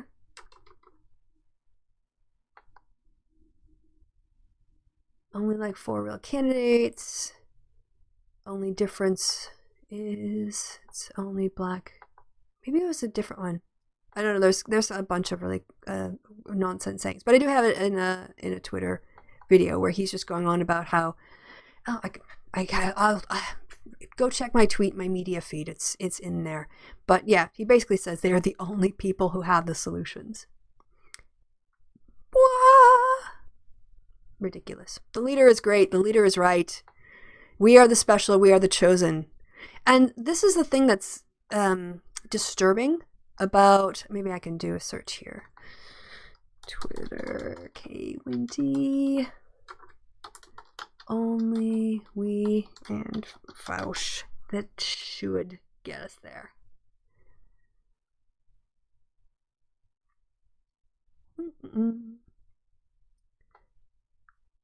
Yeah, maybe not. Is this the one? We'll find out. No, there's too much. But anyway, yeah, and it just explains his contempt for feminist critique and issues of racial justice. It was so clarifying how he sees all identity politics as a vehicle to argue class reduction, like class issues. And that's how he thinks he knows he's the best feminist in the world. Because in his religiously convinced fanatical mind, the only true feminism is the feminism that maps on perfectly to the solutions that he and only he and people like him have. So if your feminism isn't compatible or subservient even to his economic agenda, then you're not a real feminist, because real feminism is about not women's oppression or women's liberation. It's about economic reform. Like, what do you do with that? You might as well just say, like, it's all about Jesus. I mean, it's literally, for me, like, only, he is the way, the truth, and the light. Is that level of fanatical devotion and ideological blinders. So I think that's going to be it until 6 o'clock my time. So in another 4 hours. And then 4 hours after that, I'll be back online. So I'm going to get off line now so I can go make a soup packet. And maybe my fresh vegetables too. I'll make some nice soup for this afternoon so I have something to eat. And I will catch you guys next time. Thank you again. I want to just shout out very quickly. Thank you for the $10 contribution, James Cutlass. Is that right? Or Cool Tess? Thank you so much for that. I appreciate it. And until a few hours from now, guys, I've been Christy with a hair. I really need a haircut. My bangs so long at this point. I've been Christy. You have been awesome. We will talk again later, and stay safe, stay healthy, wash your hands, don't touch your face. Okay. Bye-bye.